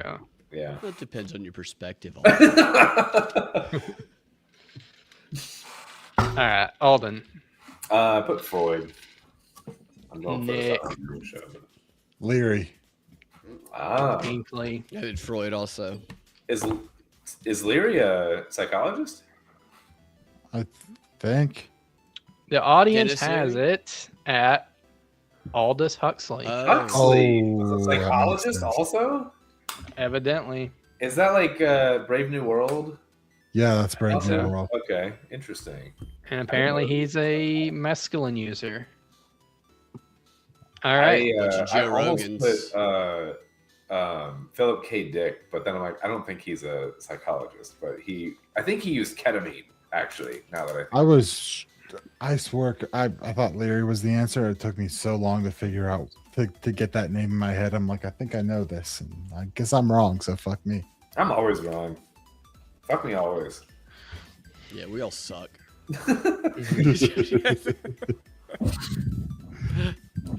All right. Round 3. Offensive. 3 points each. That's our thing. Offensive. Okay. We should do well with this, right? Like, Faggot. All right. hard R, you know.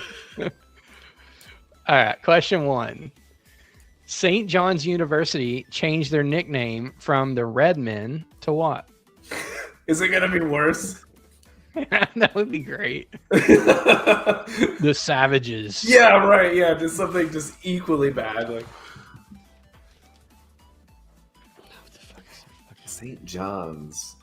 St. John. Oh. Where is this St. John's? New York. Yeah, they're good at basketball. They used to be, not anymore.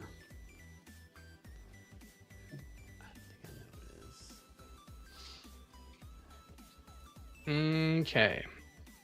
Nick, what do you got? I think it's the Red Hawks. Okay. Binkley. Red Storm. Alden. I think. I don't have a guess for this, man. I have no idea. I don't know anything about basketball. I think it's yeah. I think I'm right. It's not about basketball. Exactly. Yeah, they have multiple sports there. They also have apparently book learning, I think. I don't know anything about female high school volleyball, man. I'm sorry. Yeah. You are lying. Audience answers include white fragility. White fragility. White fragility. Be a good name for a... The Him No Poop No Mores. And the Pink Ladies. Yeah. Let's see what the actual answer Pink is. Ladies. There we go. I like that. Red Storm. Oh, Who said that? Sounds like an energy. Binkley said that.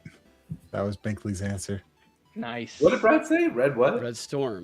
You did? Them, yeah, I remember them in basketball. How did you know that? Because they used to be good at basketball. God damn it! It's just still weird. That's like weird to change. Like, how is that less offensive? It seems Yeah, like they're yeah. more. It seems like they're more powerful Indians.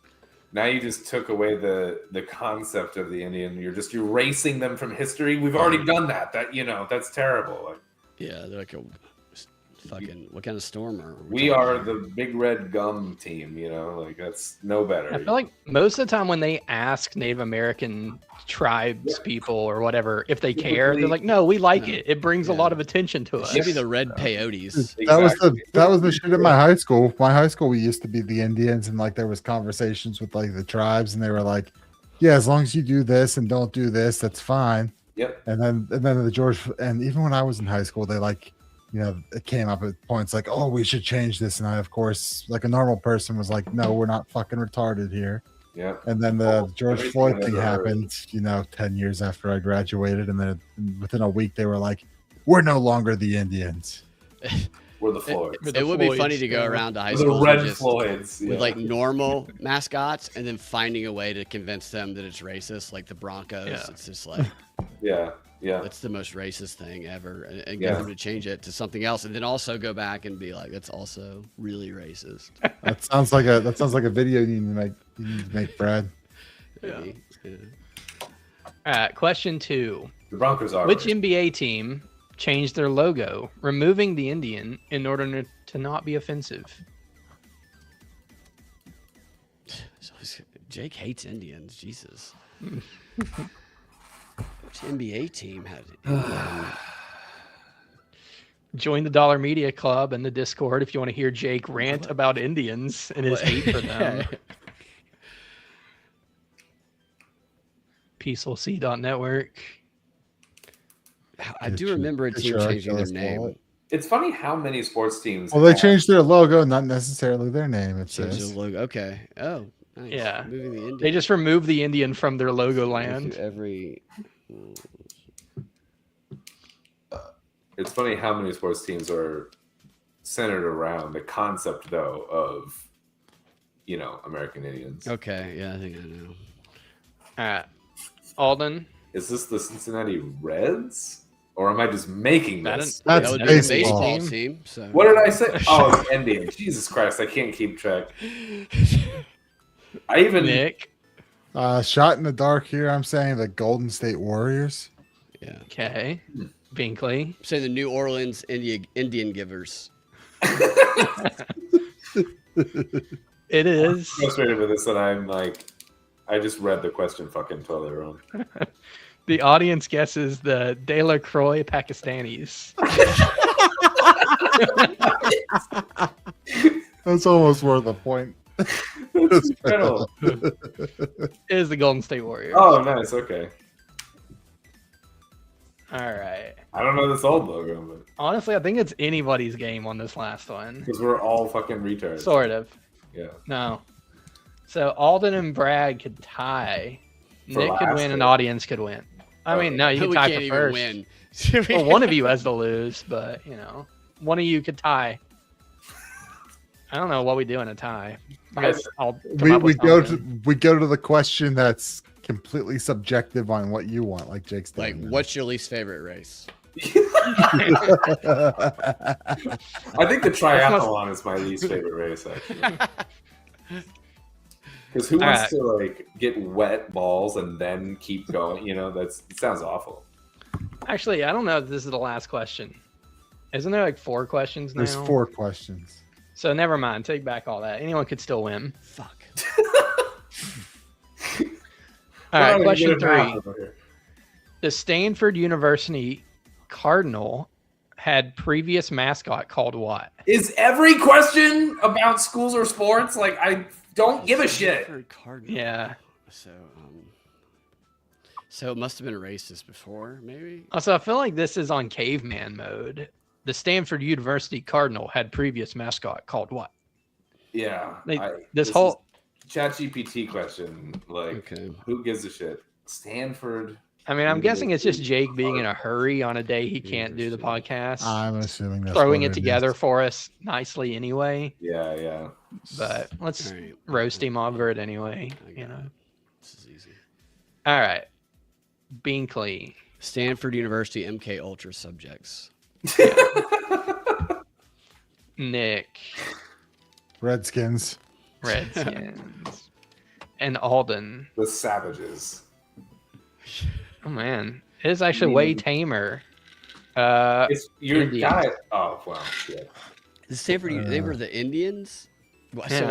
why is that not more racist to be like, well, fuck it, call them the Cardinals, same thing. Yeah. Just pick a red Not bird. even cardinal. It's not. No. It's not a bird. It's not cardinals. It's cardinal. Oh. It's What just is the fucking cardinal? color. So it's like a Catholic priest. So it's a I was gonna pedophile. say, is this a position I mean, or a color? it's like it's just the color, just like my just like my It's the college color. mascot. I'm gonna was- go was with the- pedophile. I'm gonna go Just with like my that. college mascot was the fucking tartan. The tartan. The tartan. tartan, like a. I feel like Like schools, the plaid yeah. that the plaid patterns that they make fucking for like the kids. Syracuse Yeah. orange. Hmm. Is it a color or is it roll tartans? I yeah, remember right. my family's tartan. Roll before. tards. Roll tards? Yeah. Roll tards. It's the strongest. It can bench press the most. All right, now the last question. Did anyone get that one right? I wasn't paying No. attention. No, I don't. All right. Nope. All right, round I argue that I 3. Question 4. Final question. What was the name of the actual mascot for the old Cleveland Indians? Oh, yeah, I know that one. They're still the Cleveland Indians in my book, even though I don't care about Cleveland. I think I know this one. Cleveland, the mistake on the lake, as we like to call it. All right, Nick, what do you got? Chief Wahoo. Chief Wahoo. Binkley. I think it's Chief Wahoo. I think it's similar, but he might be right. Alden. Big Chief. And the audience says the old cigar store engine. Right. Kramer took it. Yeah. All right. Answer is Chief Wahoo. Oh, Like you're the right. fish? Yeah. Which means Like we Yahoo. end It's the founder of Yahoo. with Brad at 8, Alden at 8, audience at 10, and This is Nick with delicious 14. fish, Wahoo.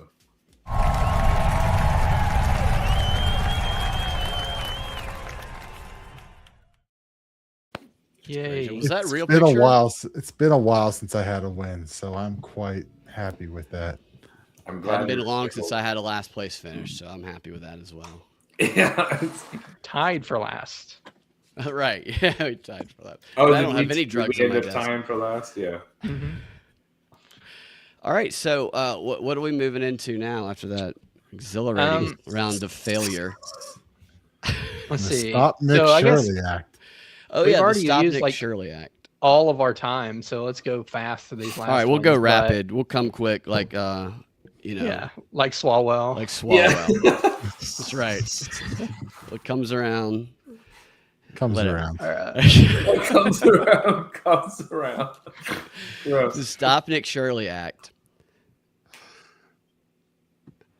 The California Democrats advanced the Stop Nick Shirley Act to criminalize investigative journalism, according to Carl DeMaio. And we have a video too. I can play real quick. Play the video. Yeah, let's play that. Looks like Nicolas Cage. Trying to pass a bill that would criminalize invest.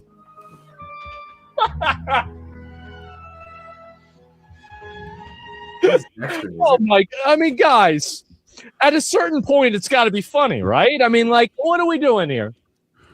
California is trying to pass a bill that would criminalize investigative journalism with misdemeanors, $10,000 fines, imprisonment, and content takedown. The proposed bill, titled AB, it was made after I exposed mass fraud by immigrant groups in America.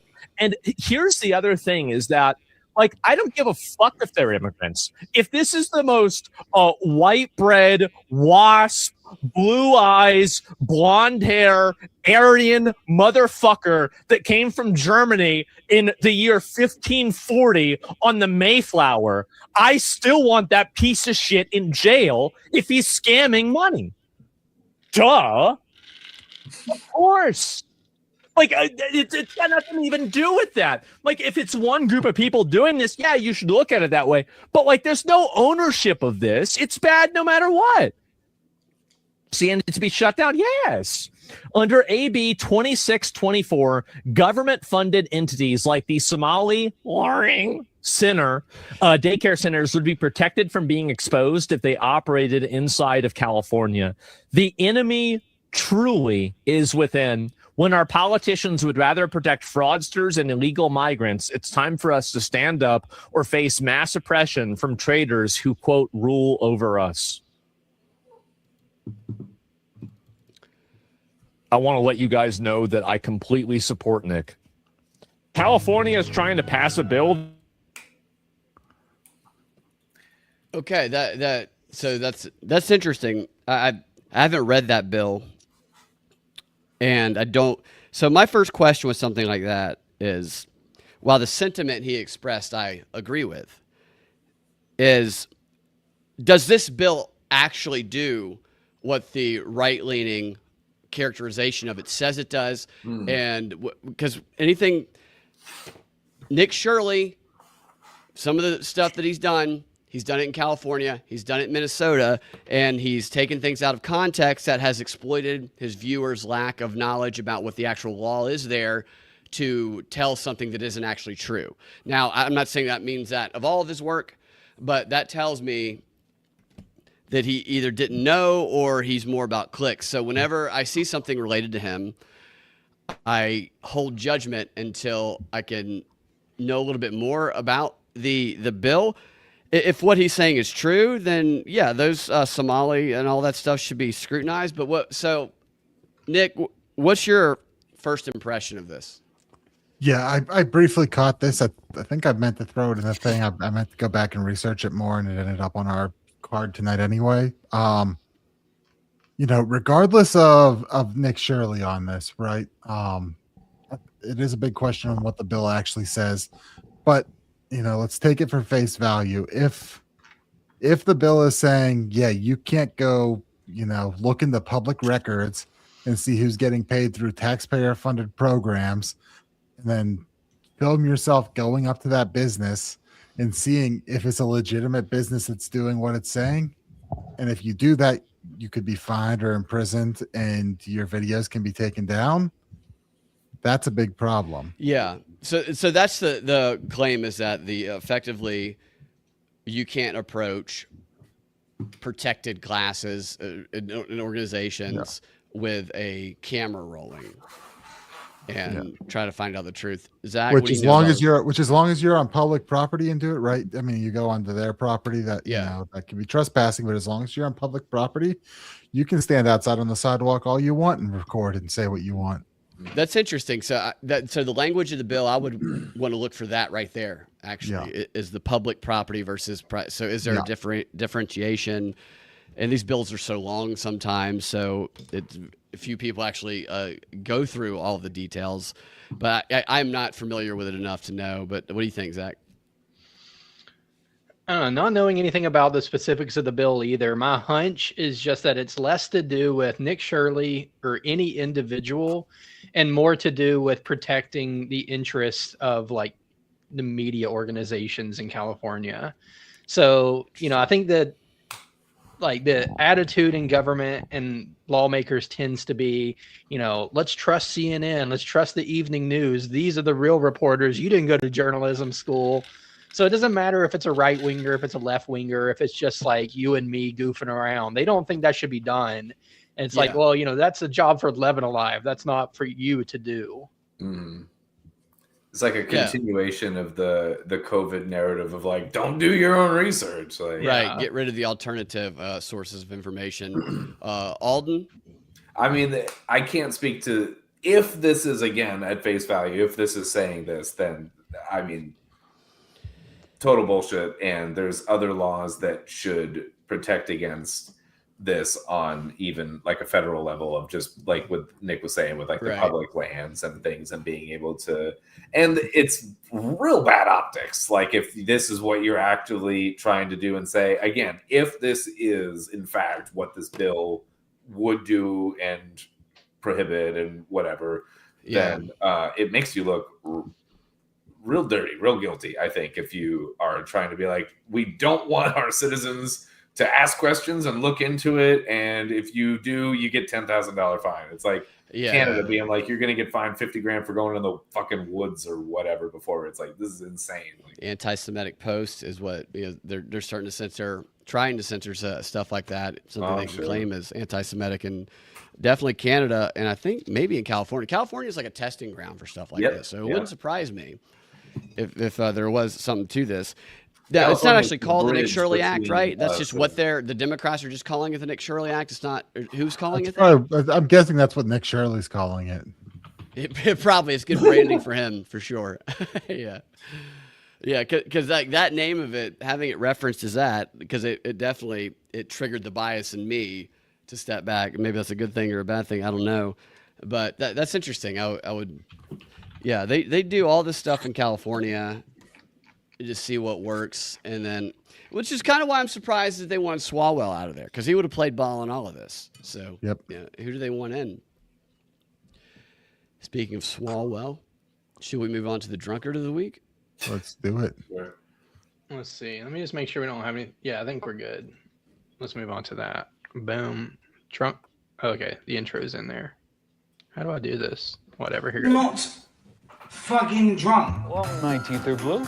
Every pretty girl deserves to go to a ball. This is everything about it's a clam. I love it.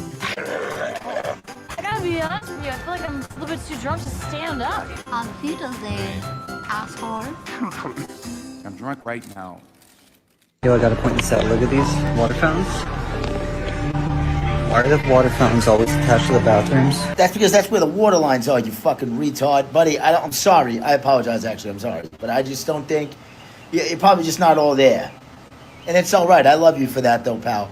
But get off the internet. Don't be posting shit like that to piss me off. We want to be free to do what we want to do. Yeah. We want to get loaded. Yeah. And we want to have a good time.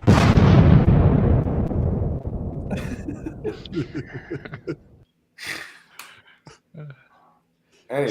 So which one was drunk? Both of them or the second guy? I think both, but one's a hero and one's a clown here. Yeah, it looks so like it's are we to the believe week. that the urine water is coming into the water fountains? Is I don't that know what the point was that the guy was trying to make. He's like, why are the fountains always near the bathrooms? And it's like, because the fucking there's Hey, no what's going on? You're taking a piss and the piss water shoots up and you're fucking stupid. It's just maybe he's correct. I don't. Is it better than fluoride? Is it worse? I'm not sure. It's probably better. Weren't we talking about urine drinking earlier? Didn't that how we discovered drugs for the Native Americans from sucking or drinking? We don't know what we're missing out on if it isn't piss, you know? Right. We could be discovering the next greatest drug if this is true. Everyone go home tonight and drink your own pee. Yeah. Next time you're at a What about- urinal, say, hey, do you mind if I try a little of your piss? Do you see those videos of the guys that are like washing their hands in the urinals thinking it's like a sink or whatever, that are so just like fucking absolutely shit hammered at like Oktoberfest or whatever? Like, That's wow. hilarious. I just assumed they were foreign. There's always people also peeing in the sink of every public place. Oh, well, who doesn't do that, you know? Yeah. Yeah, I've been there. Apparently done that was...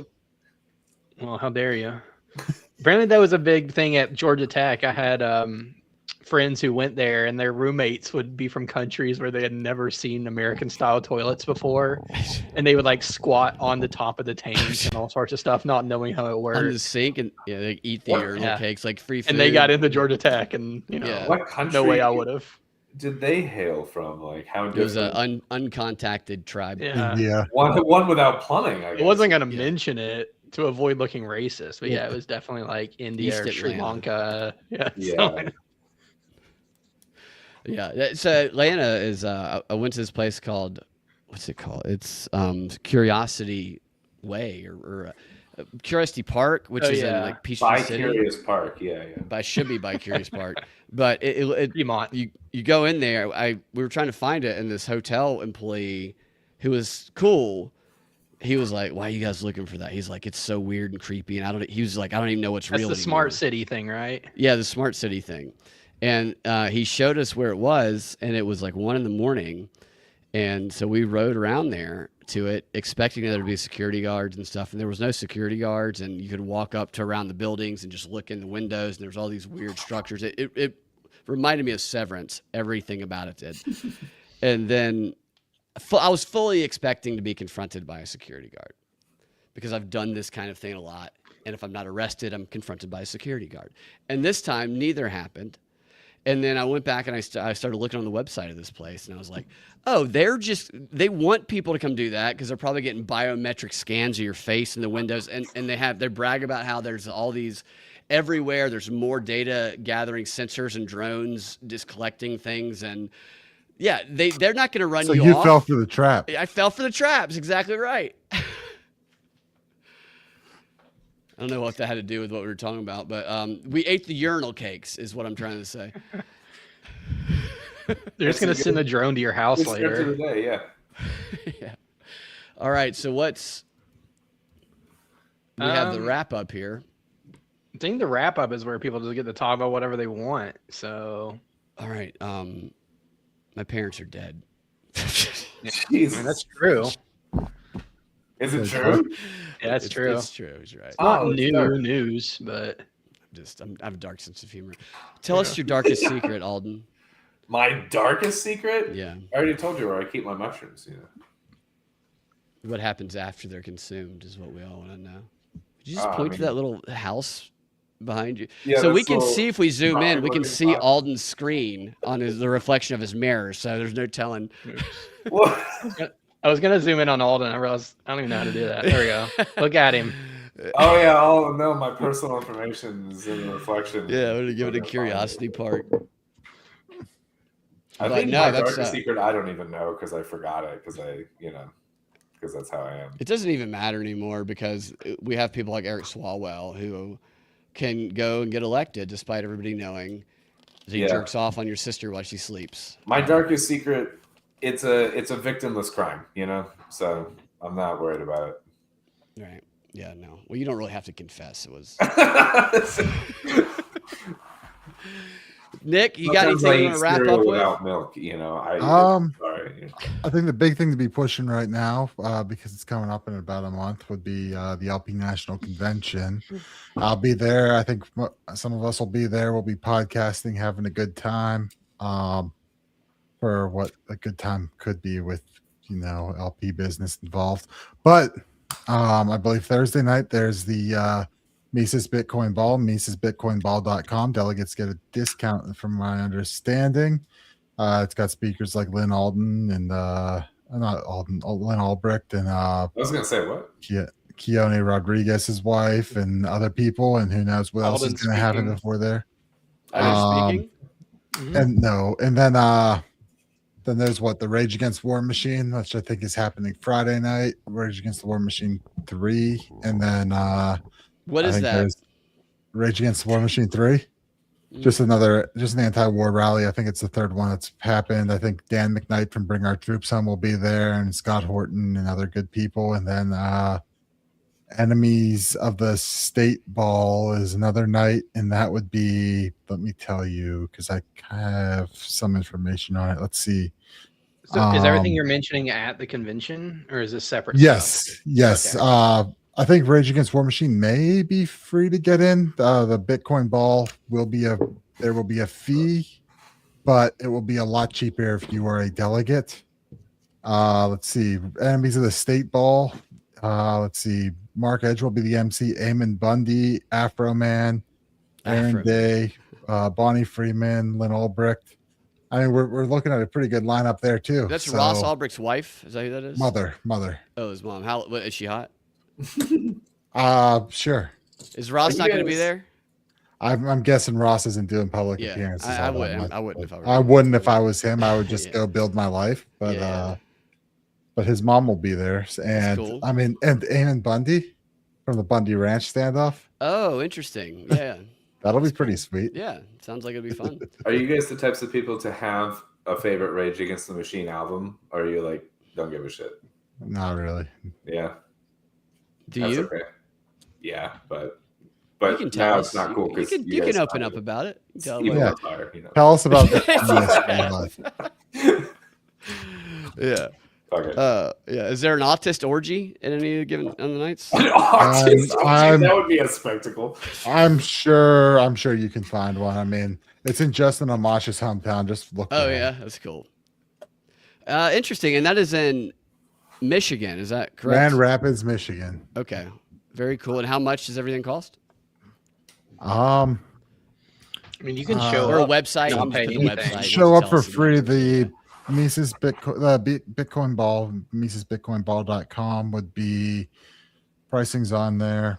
Tickets are. It's basically all a la carte. Tickets show are up for free and yeah. just pay for whatever you want to do. Yeah. Okay. All cool. carte? So, Is there? Yeah. So tell by the website, but is there a comedy show on any of the nights? Do you know? I have not seen one yet. Okay.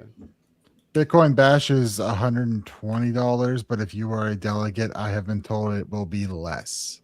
Okay. Will there be an opportunity to shout "You're a cocksucker" at women during any public events?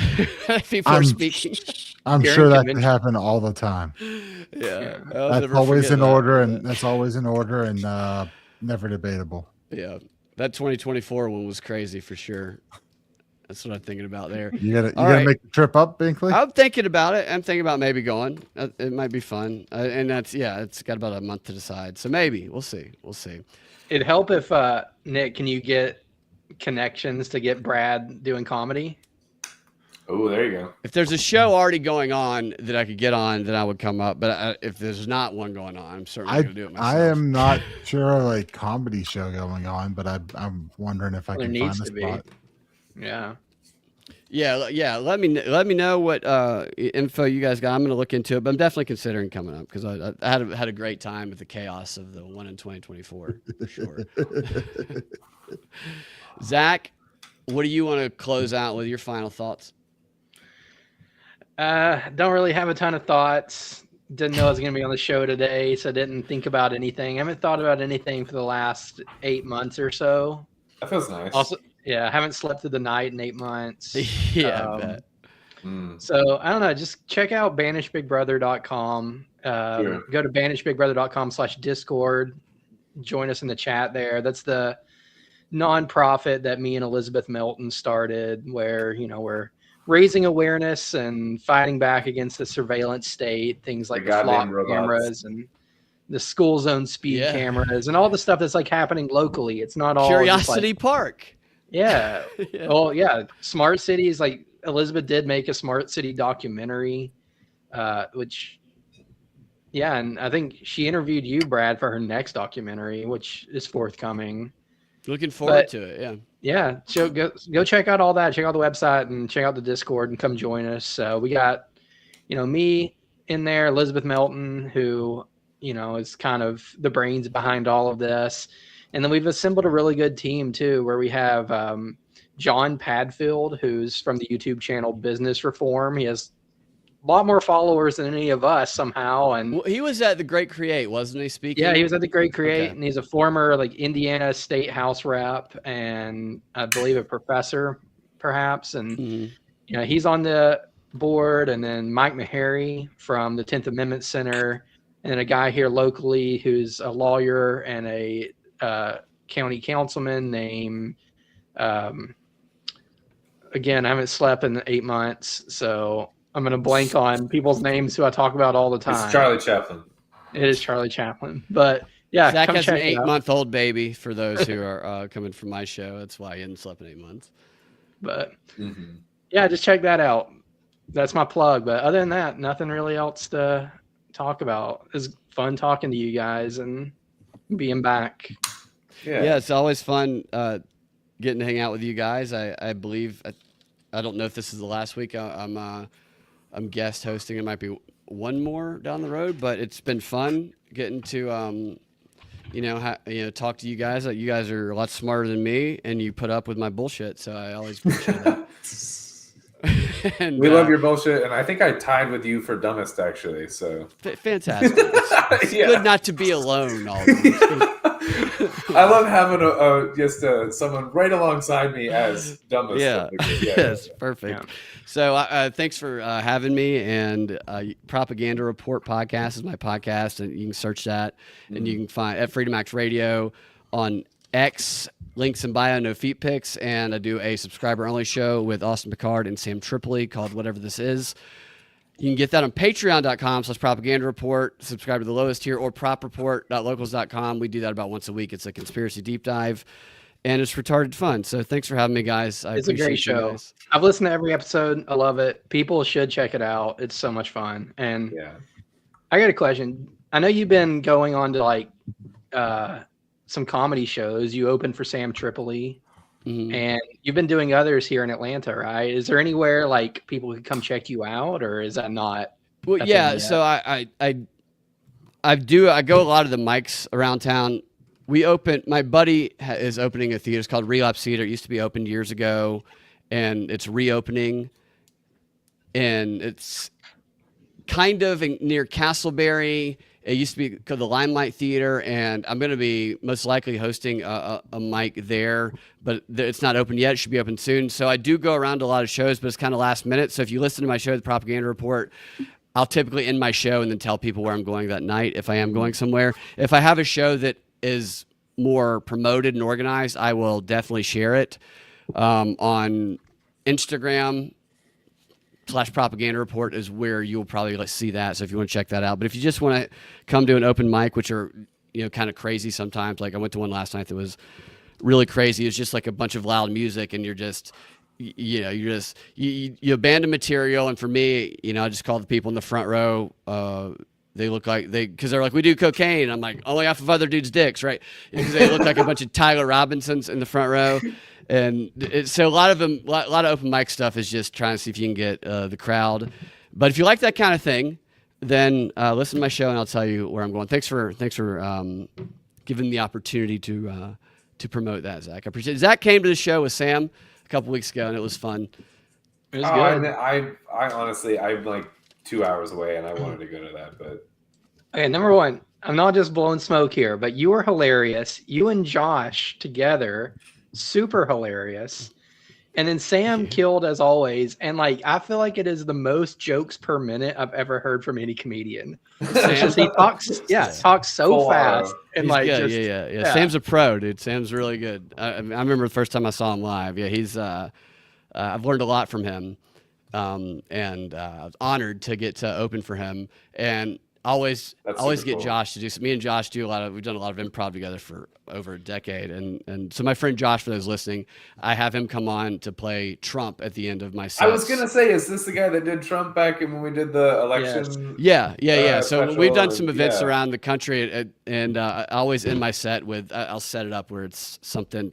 I have a reason to bring on Trump, and he's like, well, here I am, and we do a little back and forth. What we did in this one was basically, I was just going to be trying to get to the bottom of whether or not Israel has anything to do with the war in Iran. And he keeps saying no, but as he's saying no, he's like putting on a yarmulke and a shawl.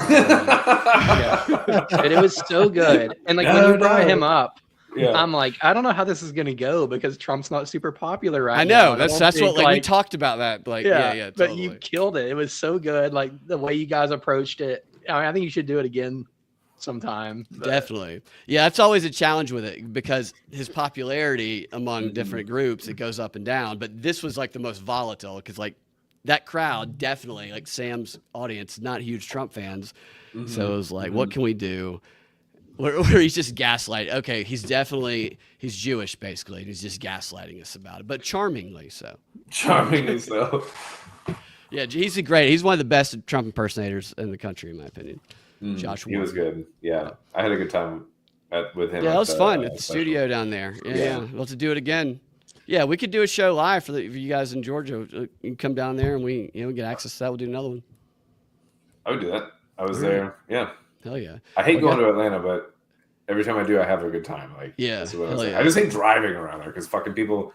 You get about 20 minutes out of Atlanta and people start just doing batshit crazy things on the road. I don't know what it is. Yeah, there's something about that zip code that people just don't know everywhere. Driving around Atlanta is just a fucking nightmare, no matter what you do. It sucks. There's literally Waymos everywhere now, and they are all the roads are closed because they're trying to clean up. They're trying to make Atlanta look nothing like Atlanta for the World Cup. They're trying to make it look nothing like Atlanta. Yeah, it's the first time they've done anything in the city since the Olympics, and they're putting the homeless in shipping containers. Since '96 or whatever. Yeah, I want to go get the homeless out of the shipping containers and bring them back. I want to get a big truck and bring them all back into the city to get the real experience. Yeah. I think there's an opportunity to offer foreigners the real Atlanta experience. Be like, come, I'll stab you. I'll pop out the back of a Waymo and try to sell you crack, whatever. The water bottle kids.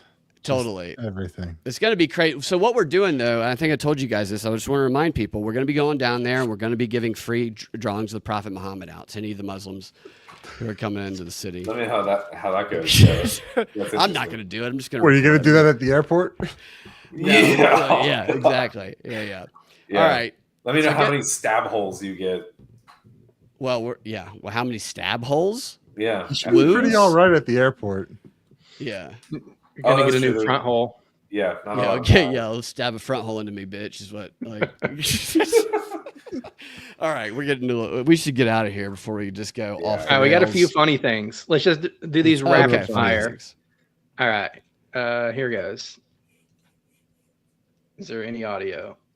I hate this. Hi, I want to do a double cheeseburger, but can I just get the double cheeseburger for the price of the single cheeseburger? And then I'll do a 10-piece nugget as well. But since the fryer is already on, you guys already have the nuggets, can you just drop in like 6 more for the same price? If I just bring you guys nuggets and supply my own nuggets, can you guys just stick those in the fryer for free? Before I order it here, I want to make sure, can you guys supply me proof that that's real meat in your food?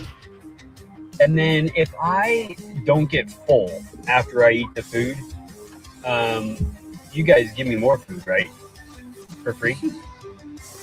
You mean the drink's not included? I have to pay for that? My grandpa told me that he remembers ordering here when he was younger, and he only spent $5 for his meal. Can you guys match that same price? All right, thank you for the free information. Can you just give me a receipt? I'm going to take it down to the restaurant down the road and see if they'll beat the price. Welcome. Can I take your order? It's a price matching. That's funny. Yeah. All right. Next one.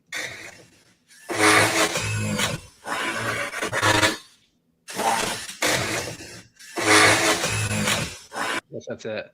Don't fear an 8-week remodel. Yeah. Those 10 months will be the best, most fulfilling 2 years of your life. Yeah. That's the truest thing ever said right there. That's how I feel with this fucking house right now.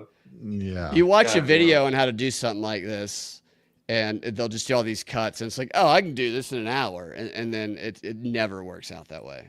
Well, and then if you have an old shitty house, you have the project you want to do, and then you have 18 other things pop up while you're doing that one that take your attention away. Yeah, all the things a realtor hid from you when you bought the house. Yeah, oh my God. Don't even get me started. Yeah.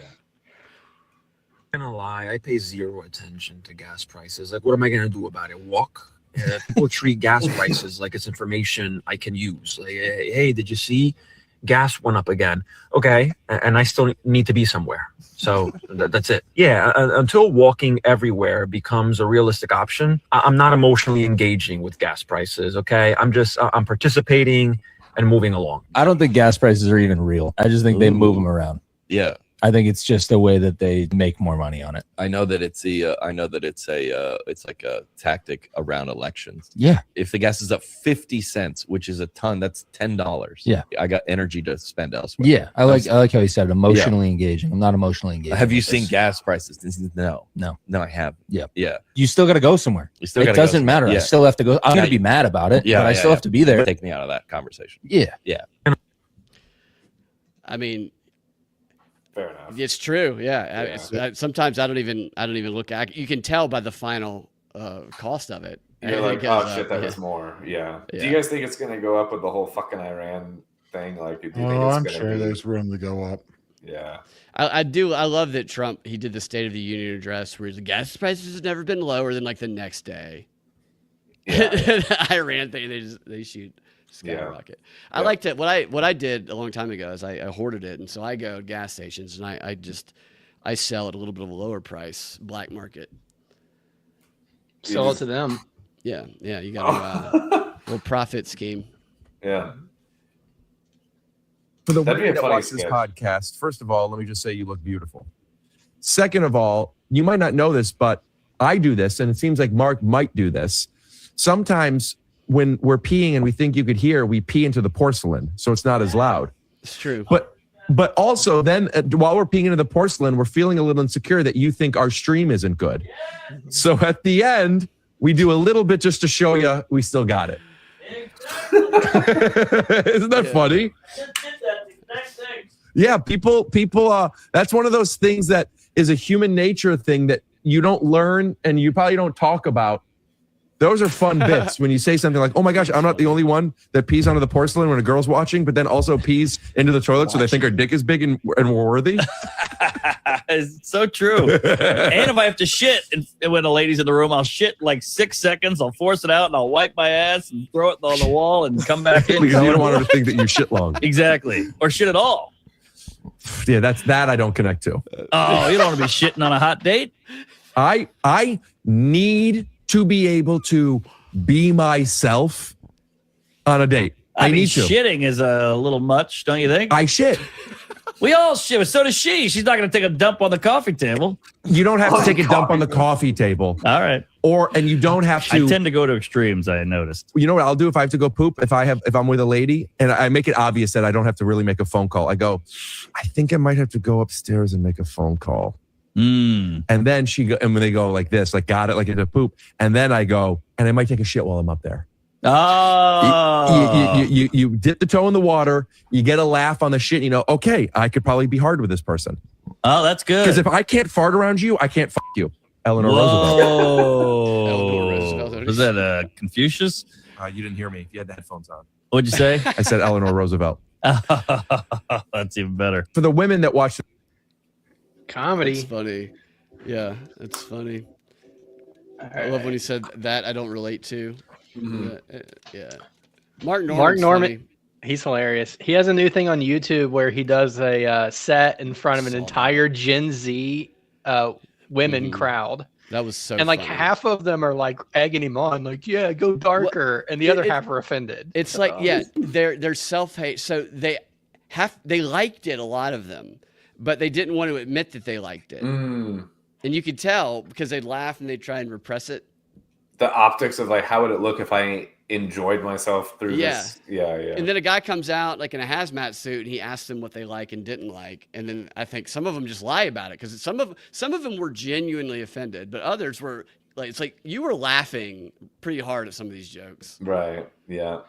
It's so stupid too, because like they're like, well, when you told the ice joke, they just hit a little too close to home because I have immigrants in my family. I'm like, jokes that hit too close to home are my favorite. Like if you can find something to joke about me that I haven't heard before, it's just like, that'd be shut hilarious. up, you dumb bitch. It's like these. How long can people use my family was affected by the Holocaust as the reason for their pain for something? You know, it's going to be eventually hundreds of years removed. I feel like I should be like my friend had an ancestor who was affected by the Holocaust, so you're oppressing me right now. Like my family was affected, specifically the trials at the end of it. Like. Right. Yeah, it's funny though to see because they don't want to laugh because they're conditioned not to, but they do. My family was affected by the tulip price gouging, you know, back in Denmark or whatever, you know, and I still think it's funny. I have generational trauma from that. Because those are the same thing, you know. It's anti-Semitic. Hold. Plausible. All right, last one. To the black delegation, are you willing to bring back Get to Steppin'? If so, we're willing to bring back Take a Hike, Pal, or a Buddy, or a Bucko. If these terms are acceptable, please let me know. The black delegation has agreed to bring back Get to Steppin'. We recognize that there is no current unanimous replacement for Get to Steppin', although documents show that the Caribbean Brigade has always used the term over. In addition to Take a Hike, Pal, the black delegation will also like to ask for, you're barking up the wrong tree, buddy. For more on the negotiations of Get to Steppin', I pass this on to Supreme Delegate Martin Lawrence. To the black delegation. Martin Lawrence. That's funny. I think it's his birthday today too. That's funny. 61 on this day in history, you know. So yeah, I like that. All right, is that the end of that is it. Fun Cooker? Do we have any more racist clips we can play? I mean, I pull up redstorm.com. Oh, no. Hell yeah, dude. Let's get to the real business. All right, Red guys. Hub. Thank you. Did you say Pornhub? Red Hub. Oh, Red Hub. Yeah. What is Red Hub? I think you know. Just jot that one down. Look it up later, you know. Yeah. Look it up. Find somebody else's computer and look it up on theirs. Yeah. All right, guys. Thank you guys for listening and hanging out with us and having a good time. And it's always fun talking to you guys. We'll do it again in the future. See you guys later.